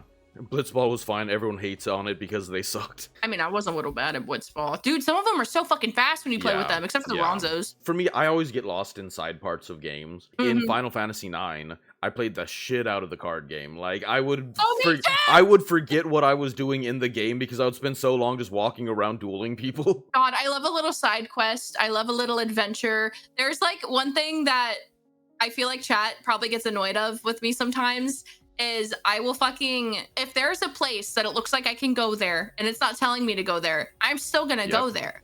I have to explore everything and try and find all of the things, because what if there are little secrets? What if there are little secrets hidden away that they don't want me to find? I'm gonna find them. I'm gonna find them. Chat has definitely seen me where it's like there's a very clear indicator, like it's like go this way. I'm like, but there's a hallway right there. Literally, I'm like, but there's this secret side or path. if it like splits off, I'm like, I'll go a little bit down here until I'm sure this is the right way to go, and then I'll loop back and go down the other way to make sure I'm not missing something. Same thing.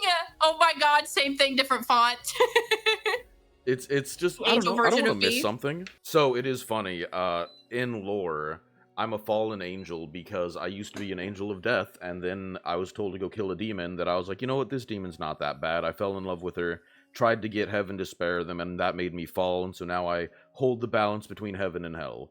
And that's so cute! I don't know how my wife feels about being called a demon, but it's fine. That's okay. We'll be friends. We'll be demon friends. I was a demon cat overlord that nobody ever took me seriously because I was a cat and I didn't have a lot of little followers, you know, like who is an overlord without their own army. I've never really talked about my lore like ever. That's actually hilarious. There was a person who was trying to summon a familiar. Right? There's a word for familiar that is Grimalkin, but instead of saying Grimalkin, they said Grimalkini. And then I popped out and it was me. So yes, I am a demon cat familiar, but I have my own goal of assembling my own army of gremlins to get more power in the underworld. I know that it is completely different, but that just made me think of the anime How Not to Summon a Demon Lord, where they're like doing the spell to try to get a familiar, and he pops out in chains and then just shatters them and is like, actually, you're my familiars now.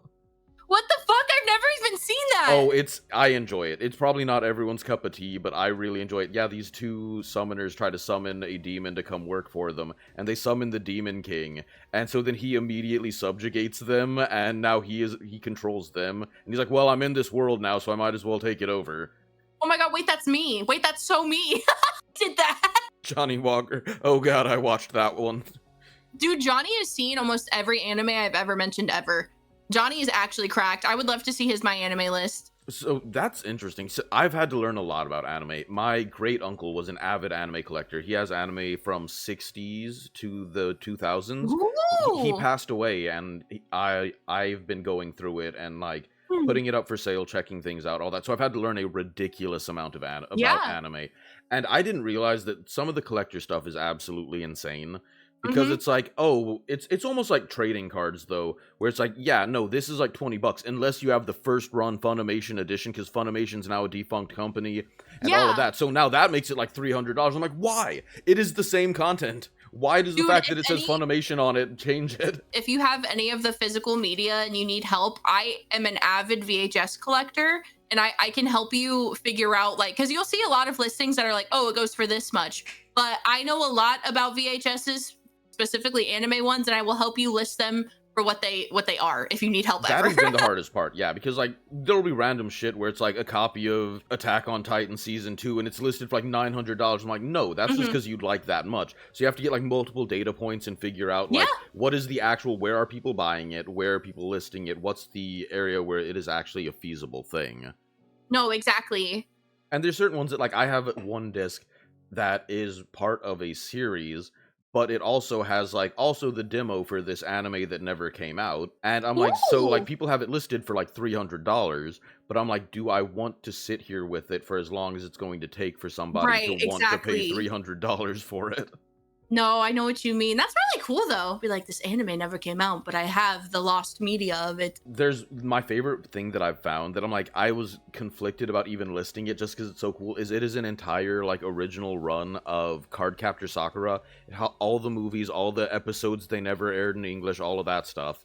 And I'm like... Holy shit. Yeah. And so I have a hard time breaking packages because, you know, they're going to buy like the one thing that's rare and then you're going to be left holding the entire rest of the bag.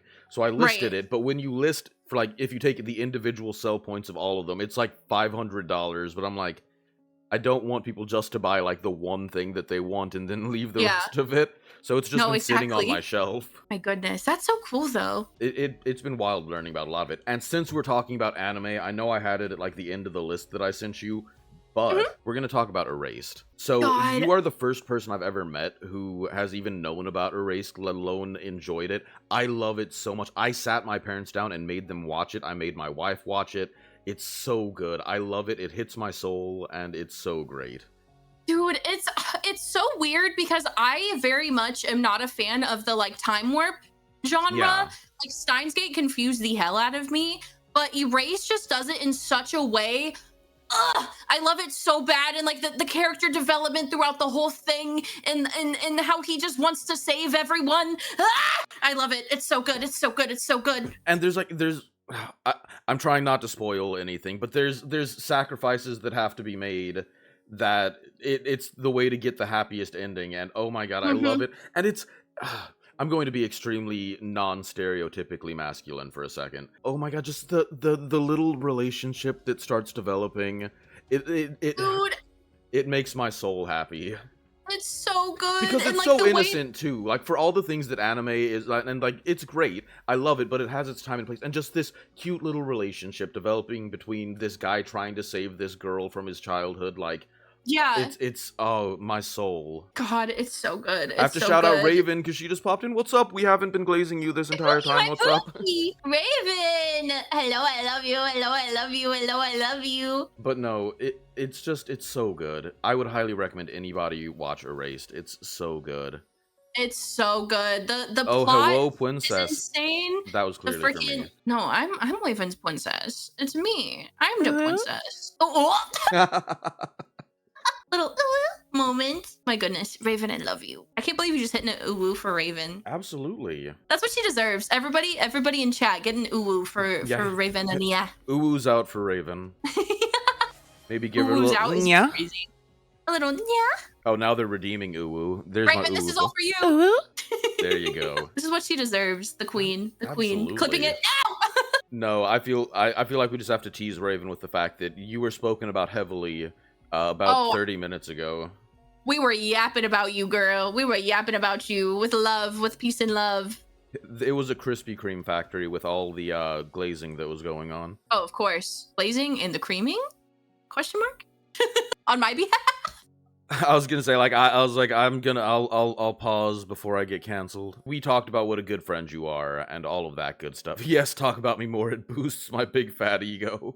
You are the, like, least ego-driven person I've ever seen, though. Literally. We love you so bad. We love you so bad. Well, since she's here, that's actually perfect timing, because the next thing on the list is a question from Raven. What is your dream job? My dream job? But. What? Nothing. Continue. What?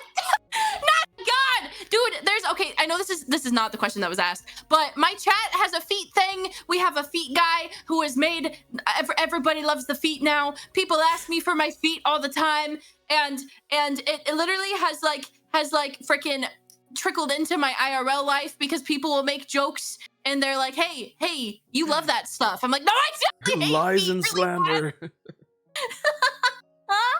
But what is my dream job? Is that what the question was? I'm sorry, Yes, Eliab. yes. My dream job. Being a foot. No! I never had a dream job. Things that I really enjoy doing. And if I can ever make money from that, then hell yeah. You know what I mean? Absolutely. Like with streaming, with making music. Those are just things that I really enjoy doing. And if I'm ever in a position where financially that can become a job for me, that would be the dream, I think. But yeah, I don't know if I have like a actual dream job, but I love streaming. I love making music. What's my dream job? Being happy. Yeah, exactly. Essentially. I just want to be happy. If I can one day just be paid to be a little guy with some joy and whimsy, then fuck yeah. That's the dream. No, you absolutely have to let me know when you start posting that music shit, because I will do the same thing I did to Raven. Like, when I was posting her covers in chat while we were talking, I absolutely support anyone doing their music. That's fantastic. Oh, thank you. I have 2 covers out right now. One is like a real cover, and then one's just like a silly cover. And then I was on an EP that came out in August, and I'm trying to put more stuff out of my own soon. And once I go through DistroKid and figure out Spotify and stuff, they will be on there. Hold on, totally not on YouTube looking up Grimlins covers. Yeah, I have a High School of the Dead cover, and then I have a Baby No Money cover in an anime girl voice. Yeah, The duality of man, and I am both him. Yeah, that one is definitely the Boom cover. And here's the High School of the Dead. I'm not going to be so mean that we sit here and make you listen to it while we rock out on chat, because I've been pulled up on stream like that, and that makes my soul quake. But, you know what? It'd be like that. I sometimes force chat to listen to my music, and I'm like, isn't this so silly? Oh, come on. You can make all the jokes you want, but even in just your little snippet from Escape the City, you can tell that, like, you've got the pipes. Dude, that is so hard for me to sing, too, because it's in such a weird spot in my range. But I'm having so much fun. I'm very much the type where I'll sing songs in the same range that are very that are all similar in a way, if that makes sense. And I'm trying to like branch out and do songs that I really just enjoy regardless of like how I sound doing it, if that makes sense. I'm like, fuck it, I'm gonna try. The big problem I have is my range for singing is very different from the type of music I like. I'm very much a like My Chemical Romance vibe, and I don't have the voice for it. I used to sing at bars when I was in high school. We had friends who would just let us into their bars, and we would be bad children and smoke when we weren't supposed to, and we would sing country music. I have a very country music voice, and I don't like country music. God, this is crazy, because I literally was talking about how the other day, my voice, and I hate it, sounds best when I do country music. Yep, that is where I'm at, and I'm like, I love all this music that I don't think I have the voice for. No, same. And I know everyone just like, oh, well, do it your way.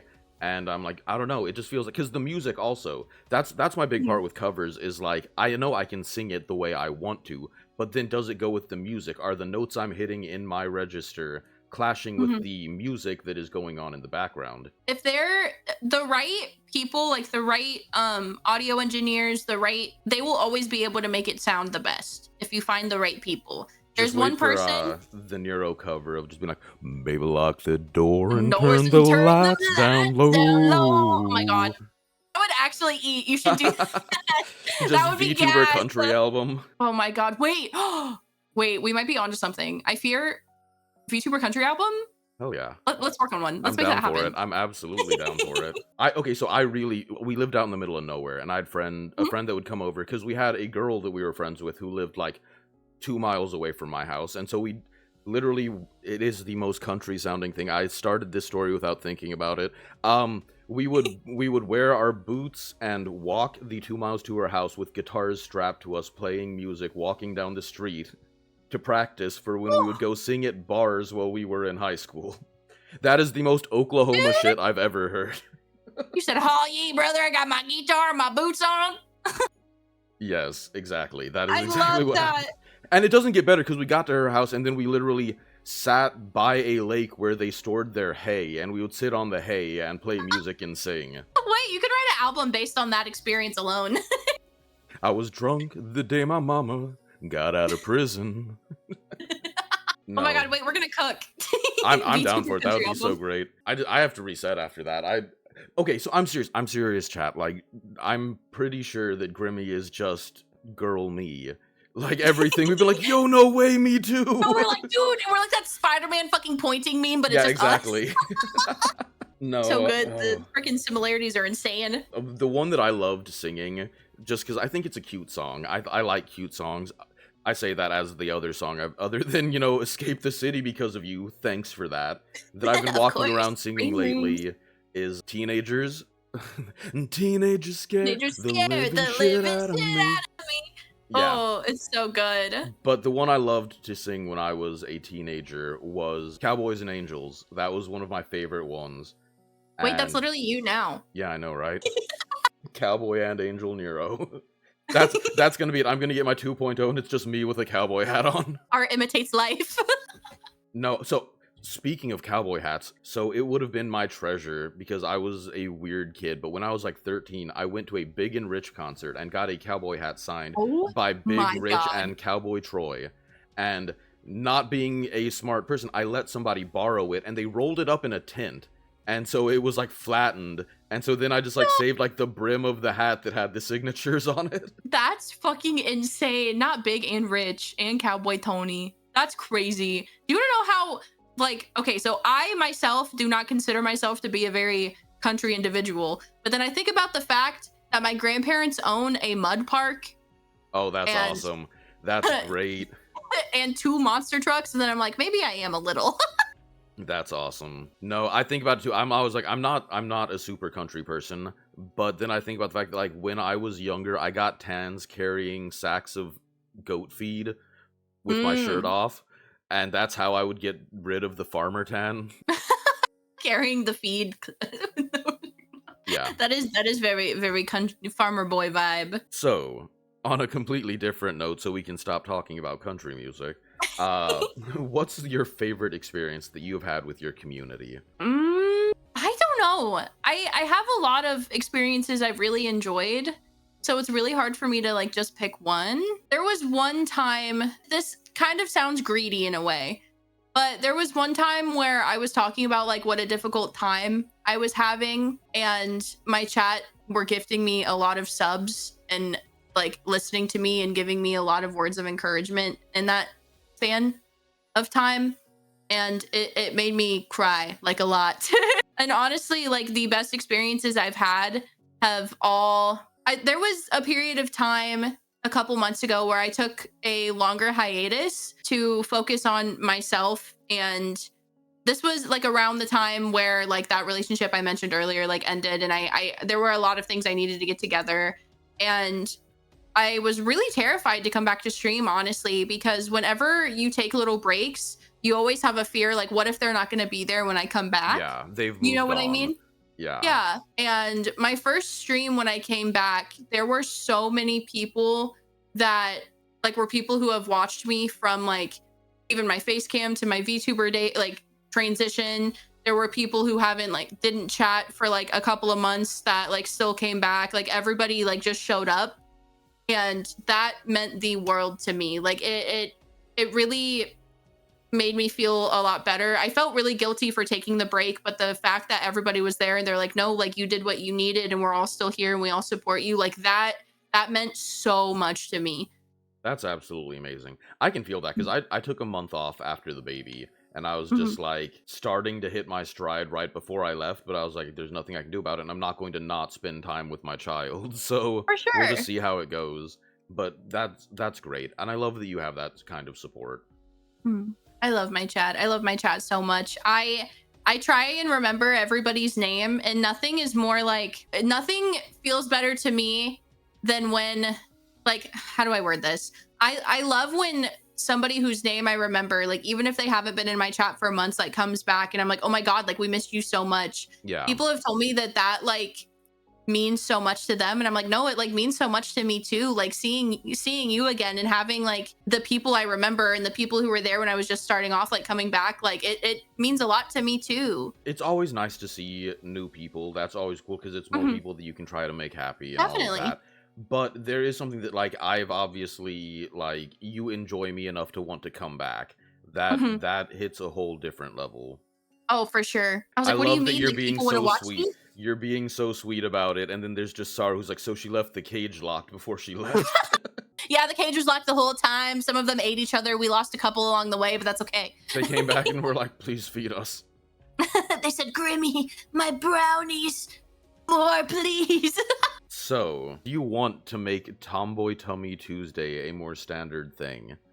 Oh my god. You know, I thought about, I think I want to do it every once in a while, but the problem with that is my DMs afterwards. Oh no. Because, don't get me wrong, thank you for supporting me, but the fact that many people perceived my belly is so crazy to me, and even crazier, the DMs, the things that I received in my DMs. So yes, probably will be in the future, but I don't know how like often, how often it'll be. But So there what will I'm be another hearing is one. that next time she does it, everybody who sees it needs to retweet it and make sure it spreads. Like popular tweet ever was my tummy. See, I would take that honestly over the fact that my most popular tweet is literally the equivalent to me just being like, I'm shitting. And that's like that's it. Like, none of the things I've put thought into, none of the stuff I've worked on. It's just like, literally just like 2 words of like me shitting. Dude, it's always the posts that you like are just brainless and thoughtless that you like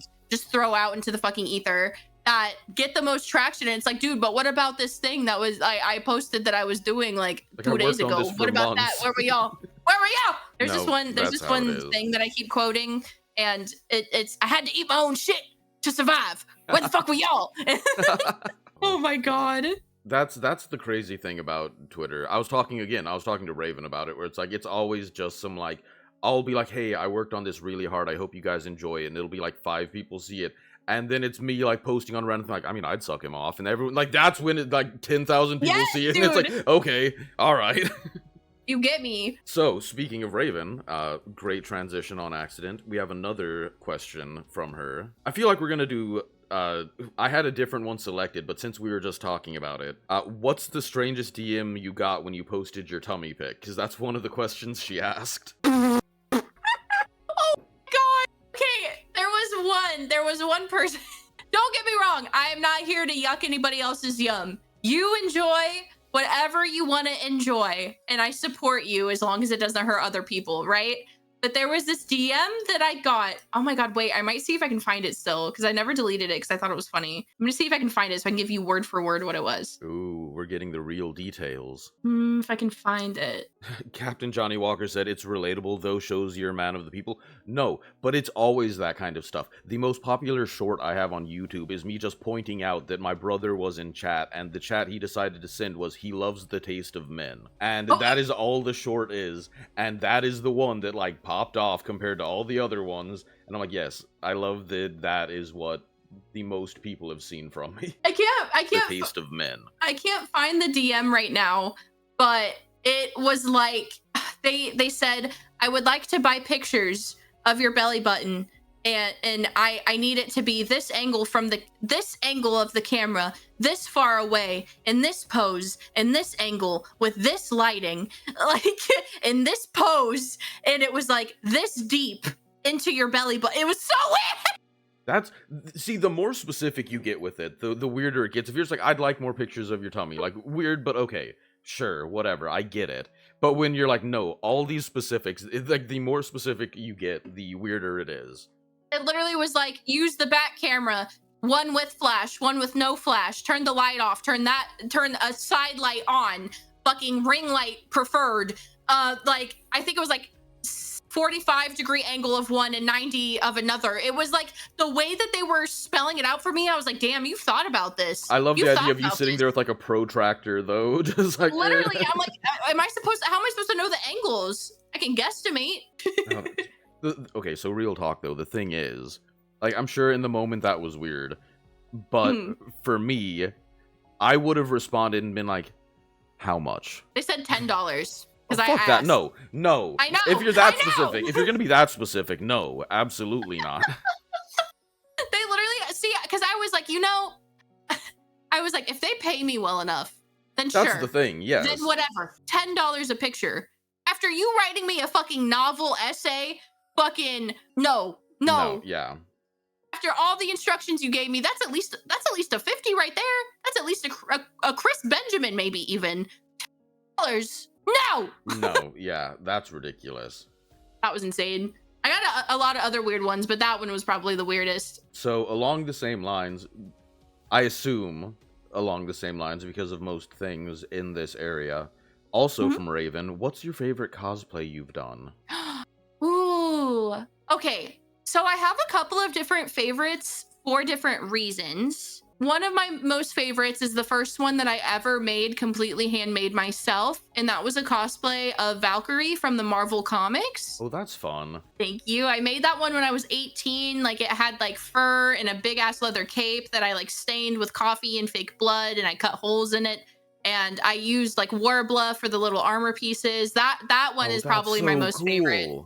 Thank you. I love my Sonic cosplay because that one is just so fun. I carry a little speaker around, and I have Master Emeralds like in my fanny pack that I have when I cosplay Sonic.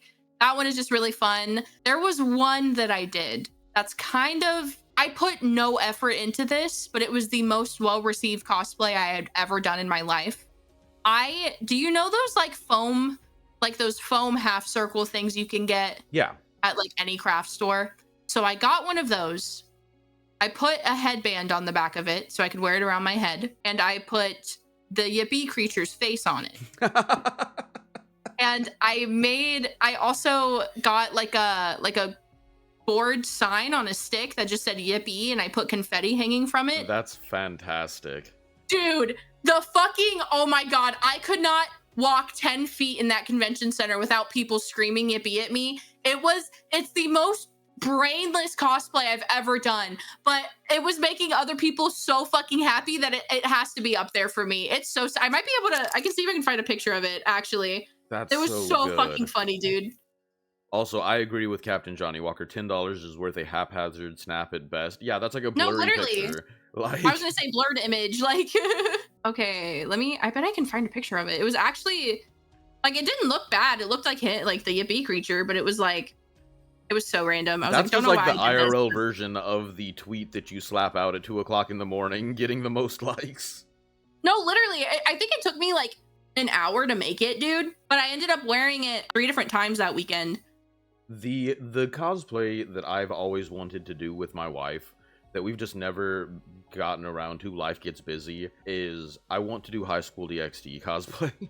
Yes, dude. Yeah, I want to be the main awesome guy. She wants to go Rias Grimory and just have it all great like that. Dude, I found a picture of it. I'm gonna send it to you. Oh yeah. Dude, this is the most popular cosplay I ever did. That's amazing though. That's fantastic. People loved it, and I was like, it was so random and kind of just thrown together. But people loved it, man. A cosplayer for the people. I appreciate it. Of course. I gotta give the people what they want. So, I worded this in a very specific way, but I have to know if you can please explain the rage that I saw about Stuart Little. Chat, I fucking hate Stuart Little so much. I hate that little fuck-ass rat so bad. People have told me in the books it's different. I don't care about the fucking books. I care about the movies that I was forced to watch as a child. You're telling me, imagine that you are in the shoes of his brother, right? His brother, only child. And his parents are like, we're gonna go get you. We're gonna go to this orphanage. We're gonna adopt you a brother or a sister. And that is gonna, you know what I mean? Like, you're not gonna be alone anymore, right? And they bring home a fucking rat! And they make for him, and they dress him up, and he can fucking talk, and for some reason he can drive a little car. I fucking hate him so bad. If Stuart Little was here in front of me right now, I would kick him in his head. I would kick him. I would crush him under my foot like a ketchup packet. I hate him so much. I hate him. I saw the clip of it and I just like it had already started playing because I was scrolling through Twitter and then I click it and I just hear this fuck ass rat. He's a fucking rat. I hate him. And they're like, he's a mouse. No, I don't care. I hate him. He's a rat. He's a rat. He's a rat. He's a bitch. And I hate him. I love it because again, it's one of those like childhood things. Oh yeah. There's a John Mulaney bit where he's like, I know that I wasn't a comedian when Home Alone 2 came out, but I am now, so you're gonna deal with it. And that's what I feel like when streamers go off about shit from their childhood. It's like, well, I wasn't a streamer back when Stuart Little came out, so we're gonna talk about it now. For all of the rage and hatred I've had for this rat is now going to be spewed upon to all of you. I fucking hate Stuart Little so bad. Genuinely from the bottom of my heart and soul. That's so great. I love it. It's so pure. You can feel the hatred through the screen. It's fantastic. I want to punch him in his dumb head. Your fist would like eclipse him. Good. That's what he deserves. Like, I know what I said. I hate him almost as much as I hate Chicken Little. Okay, so I never understood Chicken Little, but I also didn't watch it as a kid. I've only watched it very recently, and I don't know. It bugs me a little. He's so fucking annoying. He's so annoying. And people used to tell me that I looked like him. I don't fucking look like Chicken Little. I don't. I'm not a coward the way he is. That he's so stupid. Have you never experienced a day in life? You said the sky is falling. Are you stupid? Are you dumb? Have you ever experienced gravity ever in your life? Chicken Little, I will kick you in your dumb head too. God. Just over here stomping small I had the same glasses animals. as Chicken Little for years, and people bullied me for it relentlessly, and I will never forgive that little chicken for it. Oh my gosh. I love this. This is the pure seething emotion we needed. I hate him. So to bring it down a little bit, as a member of VBimbo, what does the word bimbo mean to you? So I feel like it kind of okay. So you know how people like reclaim words for themselves? I know that bimbo has been like very derogatory against women for years. And it is like, oh, stupid, dumb blonde, doesn't know anything. You know what I mean? But there have been a lot of like movements in modern feminism to reclaim certain words, and bimbos being one of them. A girl can like be hot and educated and well-informed, you know? And like being a bimbo for us isn't, well, at least for me, I can't like speak for all of the girls, but it's a woman who is mainly concerned with her own kindness and happiness. It comes with like a conscious decision to improve your quality of life with like friendship and self-love and things that matter to you. Feeling secure in yourself is like so much more valuable than how others view you. Because a lot of things like, oh, like that girl is such a bimbo. And it's usually like people who are just confident, which is annoying. You know, we can be hot and you might think that the lights are on and like nobody's home, but like, trust me, I can be smart when I need to be. I'm electing not to be right now. Exactly. No, I love that. Just because we're hot doesn't mean we're not smart at the same time. It does make some of the advertisement difficult around you guys because when I asked Raven, hey, is there anything you want to add to the announcement? She was like, just throw in that I'm a glitchy bimbo somewhere. And I'm like, I don't know that I'm allowed to say that. Like, no, you can't. Anybody can be a bimbo too. Being a bimbo is for everyone. You guys can all be bimbos. Chat, I'm hereby declaring you all a bimbo. You're all bimbos, chat. We're all bimbos. We hold hands. but no, I just remember being like, just call me a glitchy bimbo in there, and I'm like, I'm trying to mold it around like the most positive outlook, so nobody thinks I'm trying to be a dick to her. You're good. I promise none of us like we don't even care. We know. It's you know we're reclaiming it. Yeah, I know, but Twitter's a scary place. Real and also someone true. Who doesn't get it's gonna see that and be like, Justin Nero hates women. Be like, don't worry, all the bimbos will be behind your back. Like, no, he loves us. He's great. So, speaking of VBimbo, though, another question from Raven. What is your favorite thing about VBimbo so far? Oh, there's so much I could say about VBimbo. VBimbo is like the greatest decision that I've ever made in my entire life. I couldn't have asked for a better group of friends. I love how all of the girls are always there for each other for anything. We all just support each other. We hold each other accountable for things. We can like plan out like content and things like that together. But above everything else, we're just a group of friends that have fun and care about each other. And that means the fucking world to me. I love VBimbos so much, so much. And I'm so excited to see, we have a lot of things that I can't really talk about that we are working on and working towards, and a lot of bigger goals. But I know that we can really soar if we do it together. I love VBimbo so bad. I'm I not love gonna all of you lie. so much. I saw the tweet when Raven had the account. It was either yesterday or the day before. Mhm. And just hearing the way she talked about you guys was so sweet. I'm like, goddamn, I don't even know all of them all that well, but I'm gonna cry just reading this. It was It such a literally made me sweet sob. post. I saw it this morning and I don't know why I like took so long to see it, but it literally made me just sob.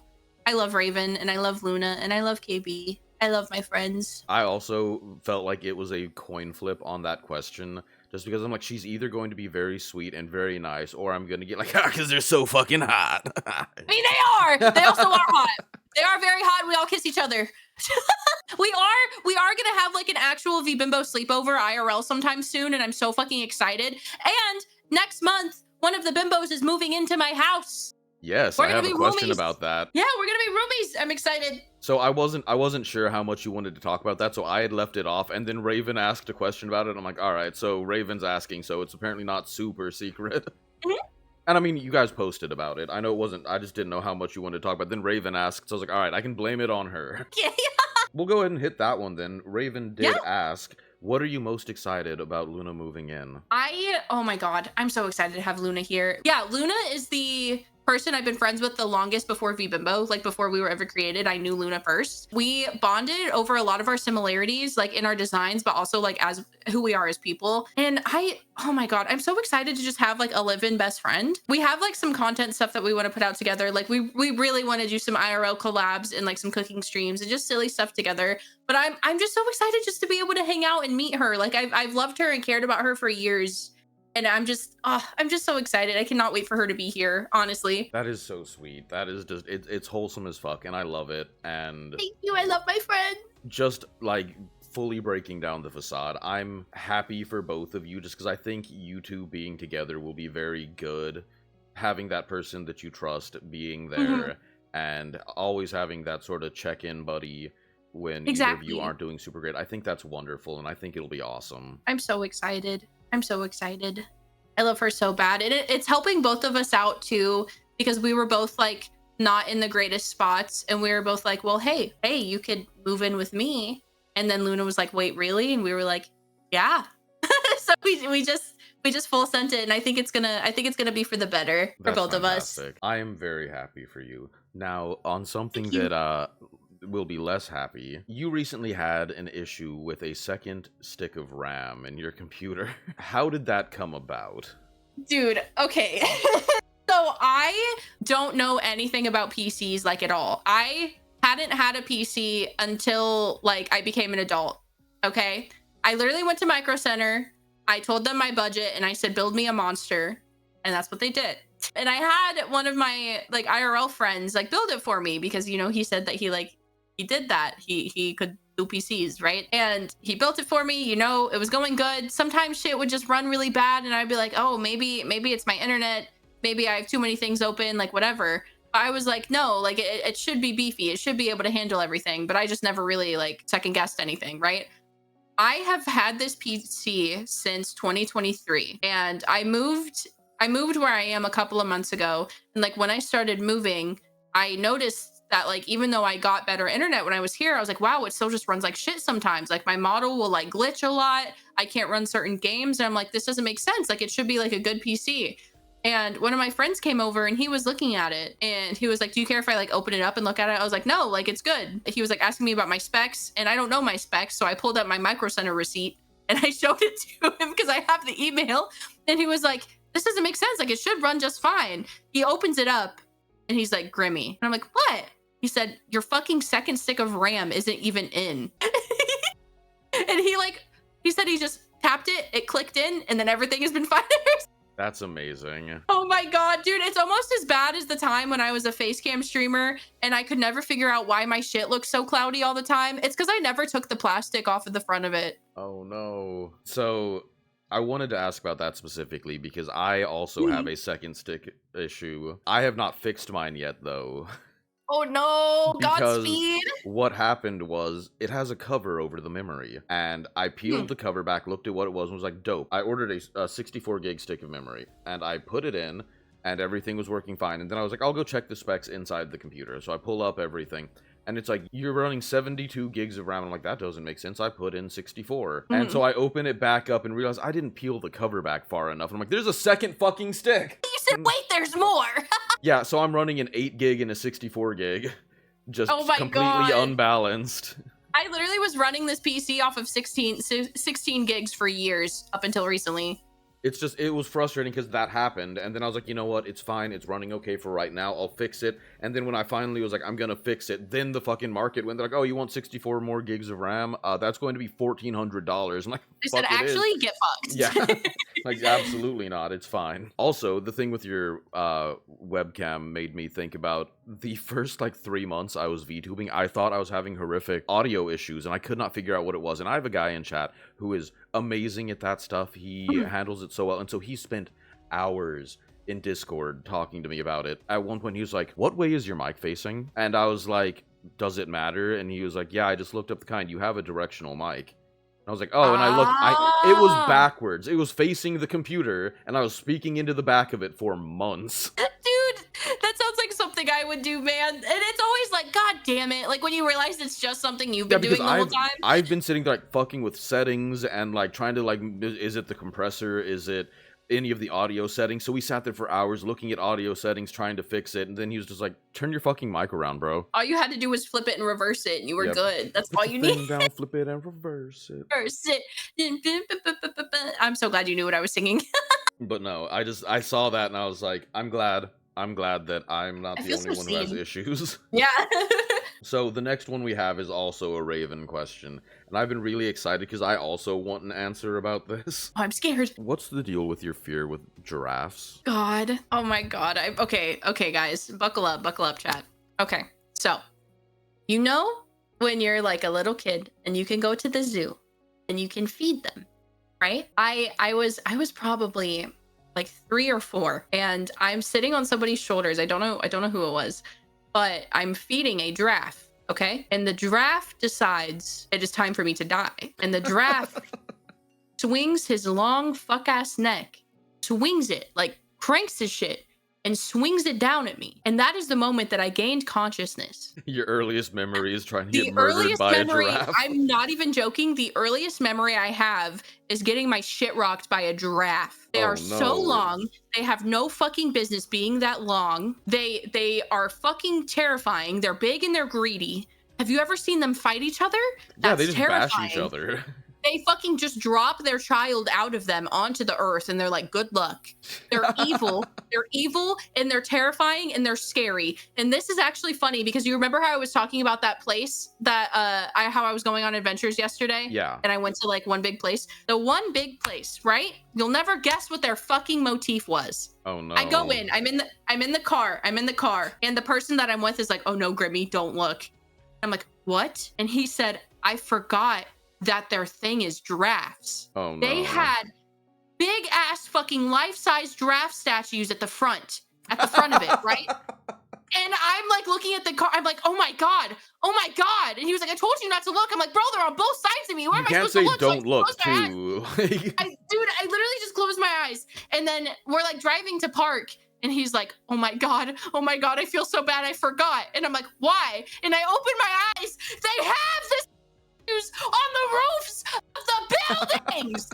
Just kaiju giraffe. Roofs of the buildings. And chat, I'm not even joking. This is the most fever dream of a fucking place ever. Oh my god. They literally have giraffes on every building, and then you go into the building, and it's like a giant like they're not farmers market, like flea market kind of thing. It really is like going into another fucking realm. It's kind of scary. You feel like a wizard. But like you walk in, and there's like a bunch of food, and then you turn a corner, and they have a giant giraffe in there. And I literally was like, guys, I'm gonna freak the fuck out. I was like, as long as they don't move, like, we're good. They had one that moved.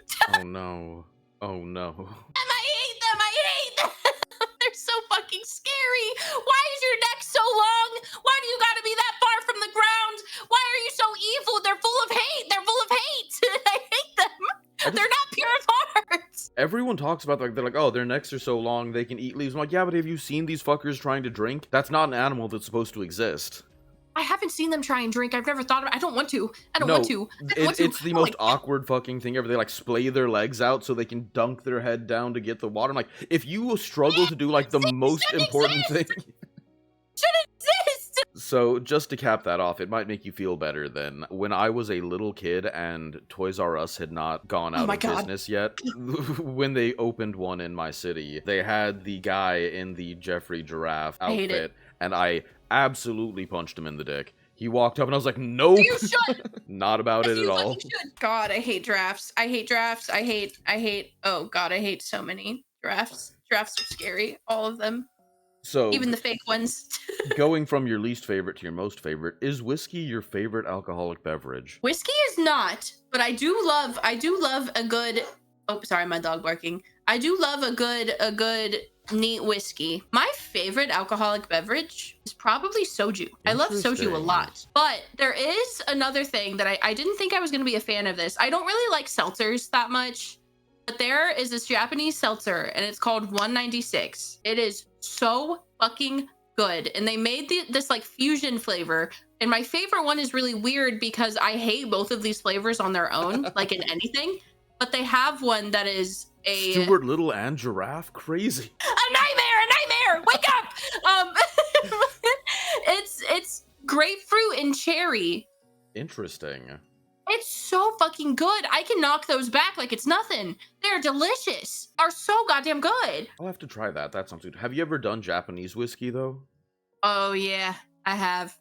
I've only drank... Well, no, I've had a couple of others, but I mainly drink Japanese whiskey. It's very good. That was my, like, present to myself. When I was at a place where I could buy a house, after we signed the papers, I went and I got Suntory whiskey. Oh, Suntory's good. That was just, like, my present, because the bottle's so pretty. It's, like, $140 here. Like, and that was my, like, I'm treating myself. I'm an adult now. I got my Japanese whiskey, and I took it home, and I was so happy. Nico whiskey from the barrel. Omni's my brother. That's the one that got me the banger short of him saying, I like the taste of men. There's this one Japanese whiskey, also hello brother, that's called like, it starts with a K. Is it Kujira? Oh, the Kujira one is good as fuck. I had the Kujira Ryuku whiskey. It's like an aged one. Oh my God, the 12-year one is so good. It's really expensive, but it's fucking delicious. Now I want to try it. I'll have to find it. It's so good, dude. I got hookups if you ever need it. It is delicious. So I just realized that the next question on the list harkens back to something you were talking about. I see that you went too fast as Sonic. Were you able to get your emeralds back? Dude. I love that picture so much. Thank you. I have two pictures that I've gotten of my Sonic cosplay. It is that one, and it is one of me in like a prayer pose that says, thank you, God, for making me not addicted to feet. Those are the only two pictures I got of my Sonic cosplay. And I literally like scattered all the emeralds out and I was like, I have to do this. I have to do the Family Guy death pose. That was the only thing I wanted to do. And it was great. Those all those emeralds I actually keep in a fanny pack so I can hand them out to people, like other Sonic cosplayers or people that ask for pictures and stuff. That's my little gift to them. I'm like, fantastic. Here you go. You need 6 more. I just love that. I was scrolling through to see like, all right, what do I ask about? And I see you, Family Guy, posed on the ground with the emerald spread out. I'm like, all right, I gotta go. I gotta ask about this. I gotta go fast. I went too fast, and I fucking filleted and died. I don't know. I saw that and I just heard the sound like, okay. You're just laying there on the ground like, went too fast. Okay. Oh, okay. Dude, I love it. I love cosplaying Sonic. It's just so fun and silly. That's just the thing is like, even like quote unquote bad Sonic cosplays, I love it because like the heart is there. No, exactly. Because I'm sorry, no one's cosplaying Sonic characters to be popular. It's for the love of the game. Literally, the love of the game for the awe of the tism. There's this one person that goes to a lot of cons that I go to, and they cosplay as like Popsicle Sonic. So like the ones that you would get from like an ice cream truck with the really fucked up eyeballs. They literally cosplay that every year, and it's so good. That's and every amazing. time I see it brings me so much fucking joy, dude. It's so good. That's so good. You saying the awe of the tism made me think. I got my wife a sticker for her car that's just a toad that says Rism with the tism, and I'm like, I'm thinking about that so much with Grimmy, because you're so fun. I'm like, this is the pure embodiment of Rism with the tism. Dude, wait, I actually found a picture of the cosplayer I'm talking about, because I think you would like it. Suck on the sonicicle. The sonicicle? I'm trying to get, I'm trying to suck, not get sucked. But here you go. This is the cosplayer. I love that. That's so much fun. Dude, I know. Again, that's pure love of the game right there. It is. It brings me so much joy every time I see it. There's also like a really, really good Eggman cosplayer that's like, I think they only do, their name is Jack Botnick. Let me see if I can find it. Jack Botnick. That sounds like an NSFW account. It kind of does. They do. Take this. It's so good. I'm gonna send you a picture of that too. Both of these people go to cons that I go to, and it's that's so good. Dude, they're so good. Love of the game. He literally got invited to Sega Japan because of this. That's amazing. He did a Miku one that's kind of insane of Eggman. I'll send you that one too. Sorry, I could talk about this shit for so long. Oh, it's fine. Oh, I love Miku Eggman. That's amazing. It's so cursed. I love it so bad. It brings so much joy to me. See, but again, it's just the fact that whether you like Sonic or not, you can feel the love in that. Like, that is somebody who is unabashedly enjoying their thing. I love it. I love it so bad. My favorite thing is just when people are so passionate about the things they love and care about unapologetically. It makes my heart so happy. I'm like, live your best life as your truest self. This is what everybody deserves. Sometimes when I'm taking notes for questions to ask you, I don't put enough context in, and it took me a second. The next question I have is very funny out of context, and it took me a second to realize what I was talking about, because I just have down in my notes, how do you feel about your grandpa knowing all the evolutions are fuckable? And it took me a second to be like, I remember now, but I was like, what the fuck am I talking about? Dude, okay, guys. So my grandpa watches my streams, and he was so supportive in my streaming career when I first started facecam streaming, okay? He would watch every stream. He would gift subs when he could. He would always just hype me up. He would share my stream wherever. And then I became an anime girl, and he doesn't watch me as often, so I never think about him being there, right? We're doing the Rule 30 Fortal, which is like, you guess a higher or lower of like Rule 34 posts of two characters, right? There was an evolution one that I was talking about, and it was Jolteon, because we were talking about the copy pasta, because Vaporeon, everybody knows, hey, did you know that in terms of female to male anatomy or whatever, of Vaporeon, right? So I'm talking about that with Jolteon on the screen, and I was like, wait, are all of them fuckable? Do all of them have the same data as Vaporeon does, I guess? And my grandpa gifts 5 subs to me as I am saying that. It was so funny. And I said, good. Oh my God. I literally was like, guys, that's my IRL fucking grandpa. And he was like, kid, I've been here the whole time. Meanwhile, I was screaming about Ulquiorra and how fucking fine he is and the things I would let him do to me. And my grandpa heard that. My grandpa heard me. I will never recover. You know what? Based grandpa for hanging with it, because that was just such an amazing, amazing one to watch. Dude, I love my grandpa. I love him so bad. He texted me. I was like, dude, I'm so sorry. And he said, don't worry, kid. Secure your bag, is what my grandpa said to me. Hell yes. That is what he said. That's so good. But it hit me so hard that I was just like, I have to ask. Dude, I literally was like so embarrassed. I was almost in tears. Like, it was fucking insane. So the next question also falls under that category, where this one, I don't even remember the context of why I decided to ask this, but we're gonna rock with it anyway. It just says, and I quote, lawfully wed or awfully bred, which is better? God, the context of that.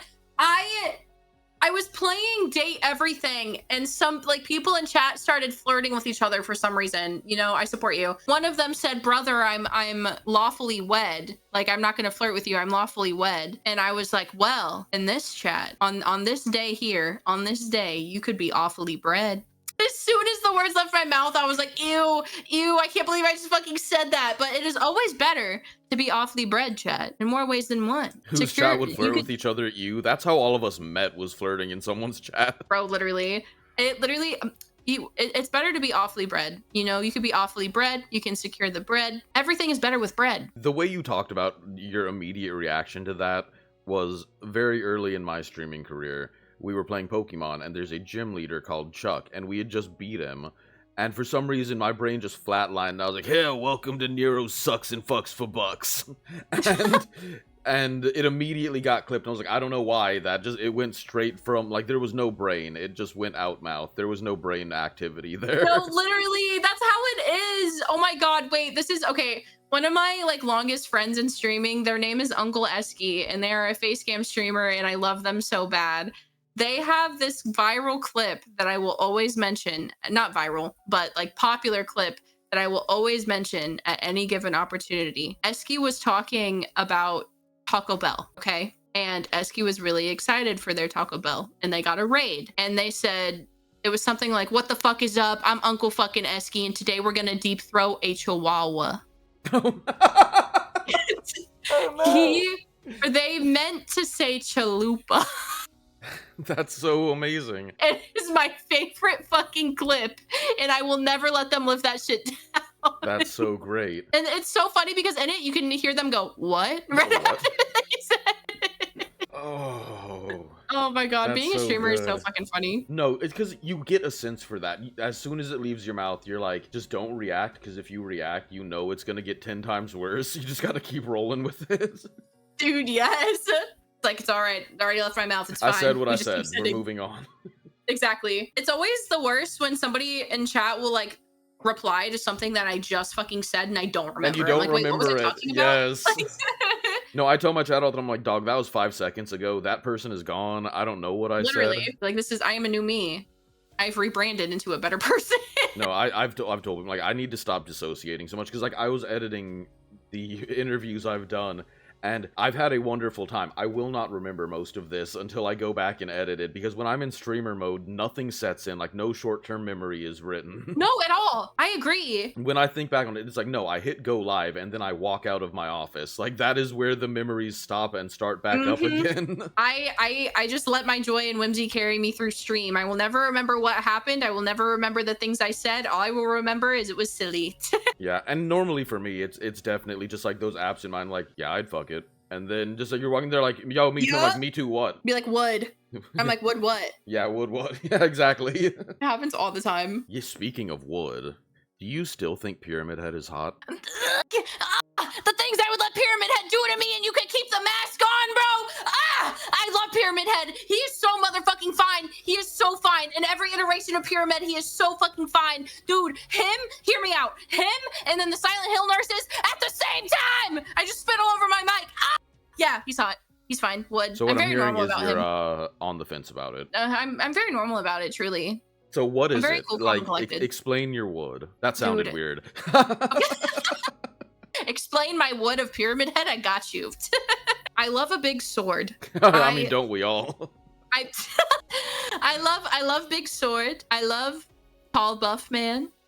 I love the mystery of a mask. I love that he's a little scary. I love that he's a little evil. There's so much.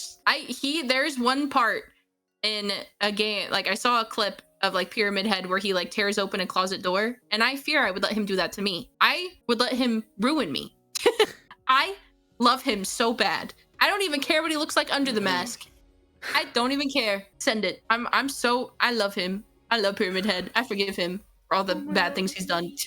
The only thing that came to my head was walls stand no chance when Pyramid Head is around. Good, I don't either. You can tear up my walls, it'll be fine. I'd say thank you. Please, sir, can I have some more? I feel so seen. So, on the opposite end of that, I find it funny with your recent coming out of being a Sonic enjoyer. Why is Shadow the Hedgehog a bitch? Oh my god. Wait, have you not seen the video? Have you not seen the video? The Snapcube fucking real-time fan dub that they did. No. Dude, okay. It's golden. Basically, it's a bunch of people that are doing a real-time dub of Sonic games, right? There is a part, they're doing the Sonic Adventure 2, like Dark Story and Final Story is what this one's from. And it's when Eggman is on like the screen in the town. I actually know the entire thing. The best part is none of these people have played the game. They are just going into it blind and pulling this out of their ass. And I've come to make an announcement.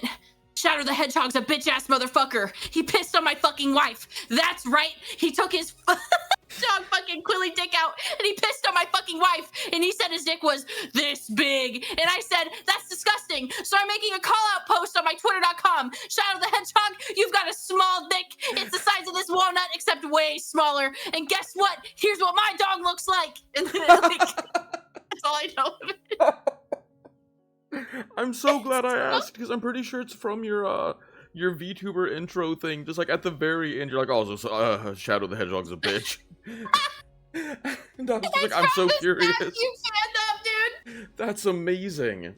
It's So good. I will always love stuff like that because I'm a huge enjoyer of things like all the abridged series that come out on YouTube, Oh, yeah. Hellsing abridged, stuff like that. So anytime you're taking something and just completely rewriting it, that is so much of my humor, and I hate it because that's ruined me for a lot of things. Dude, it's like my fucking favorite thing. Oh my god. And like the person who does Eggman, they don't know the game, and they literally don't know a lot about Sonic, and they just pull this out of their ass, and it's so fucking funny. That's so and good. I'm gonna send you, there's like a video that's just the clips of him, and the thing I'm referencing is, where is it? It's like towards the middle of the video, I think, but it's like 7 minutes in, but it's so fucking good. And if you have time, and are able to brain rot through the entire fandub, it's so good. The Sonic Adventure 2 fandub is so good. They also have one that is just the Shadow games, and fucking Black Doom is like, is me the devil from, the Bible, and it's so good.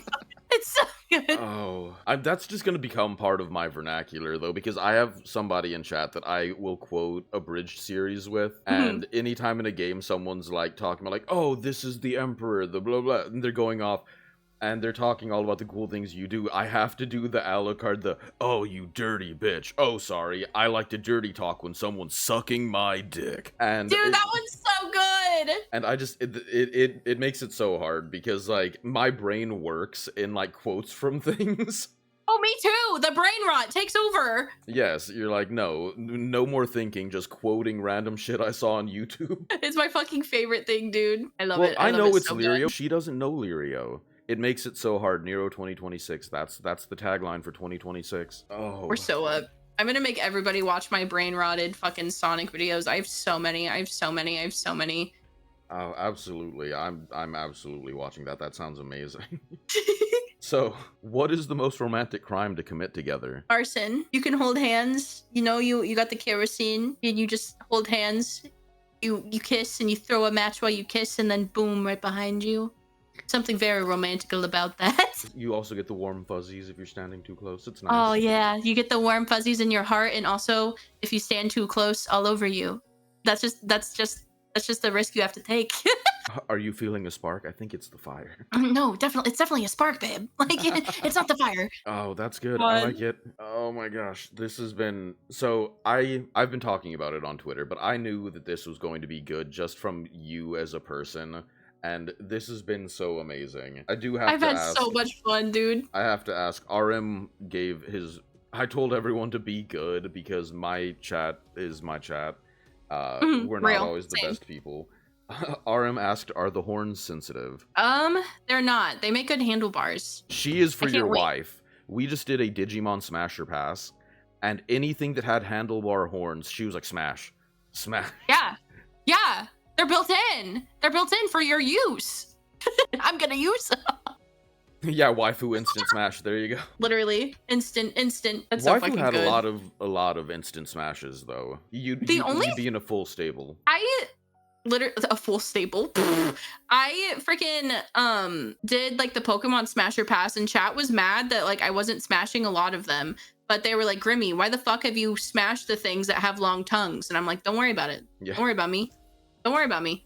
My debut for my model, we did the Pokemon Smasher Pass, and we went through all 1,000 whatever of them.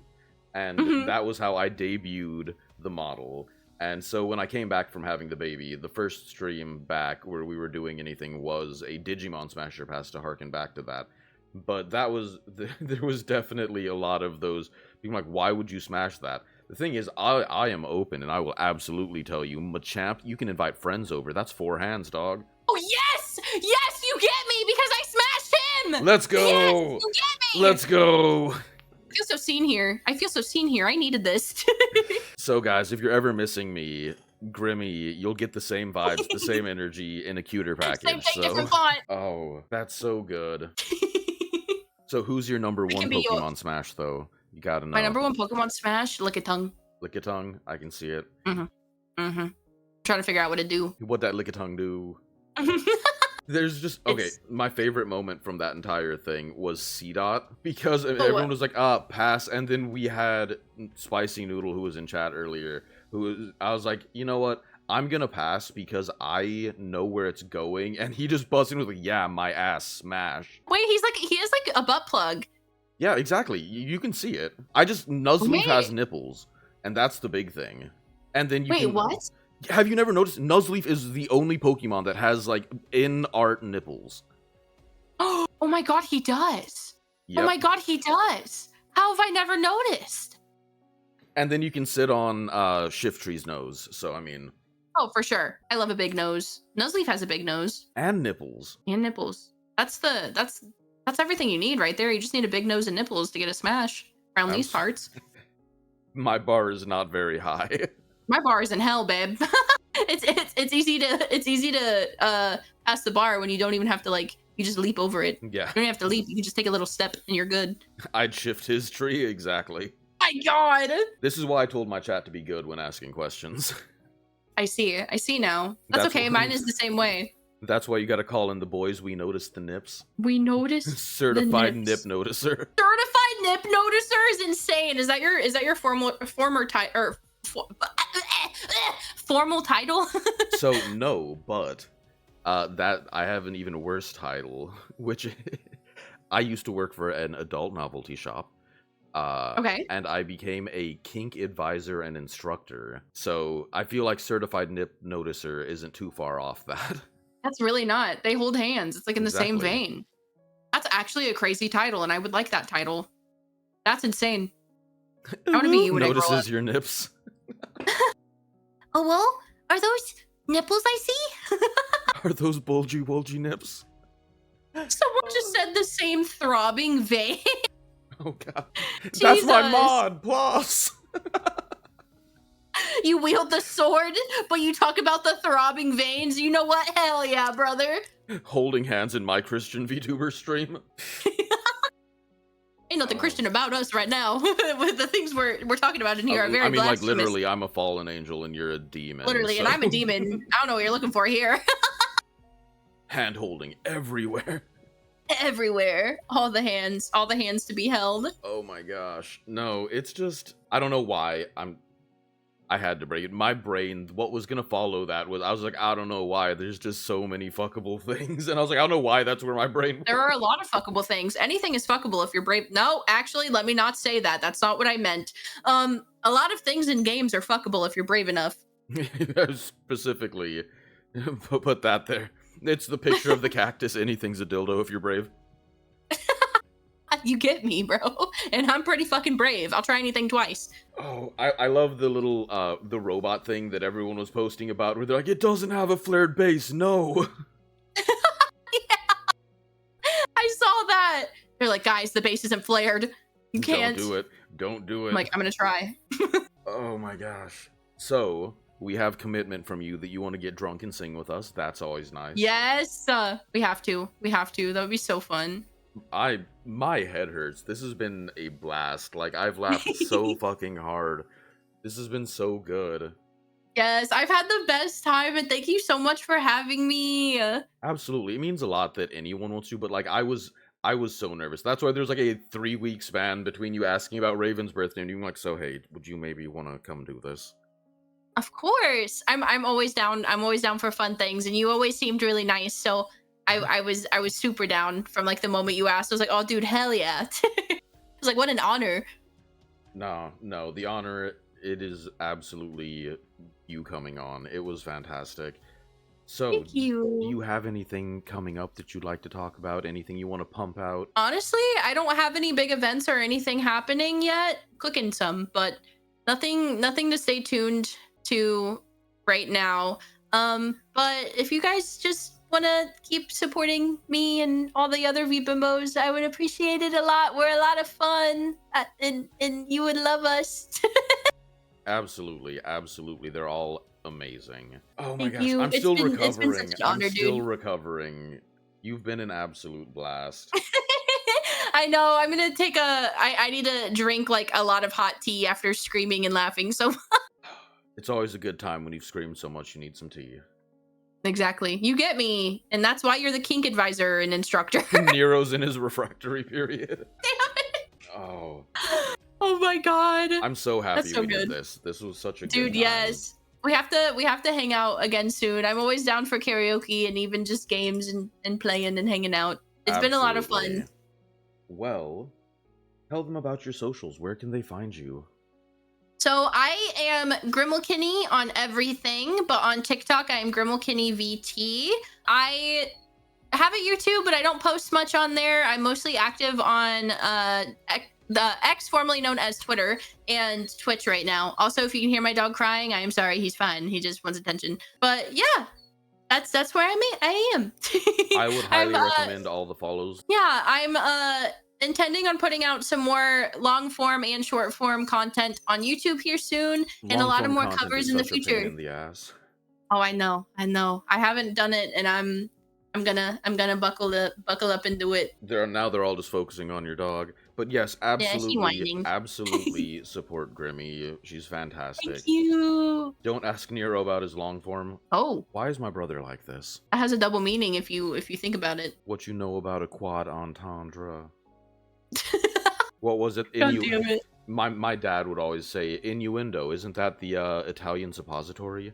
Because it goes innuendo. Oh my god. This is why you guys are both the way you are.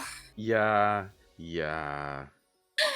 Innuendo. But That's so fucking funny. do you have anything you want to say to chat before we head out of here? Chat, do you have anything you want to say to Grimmy now that we've all gotten comfortable? Thank you guys so much for having me. This has been so much fun.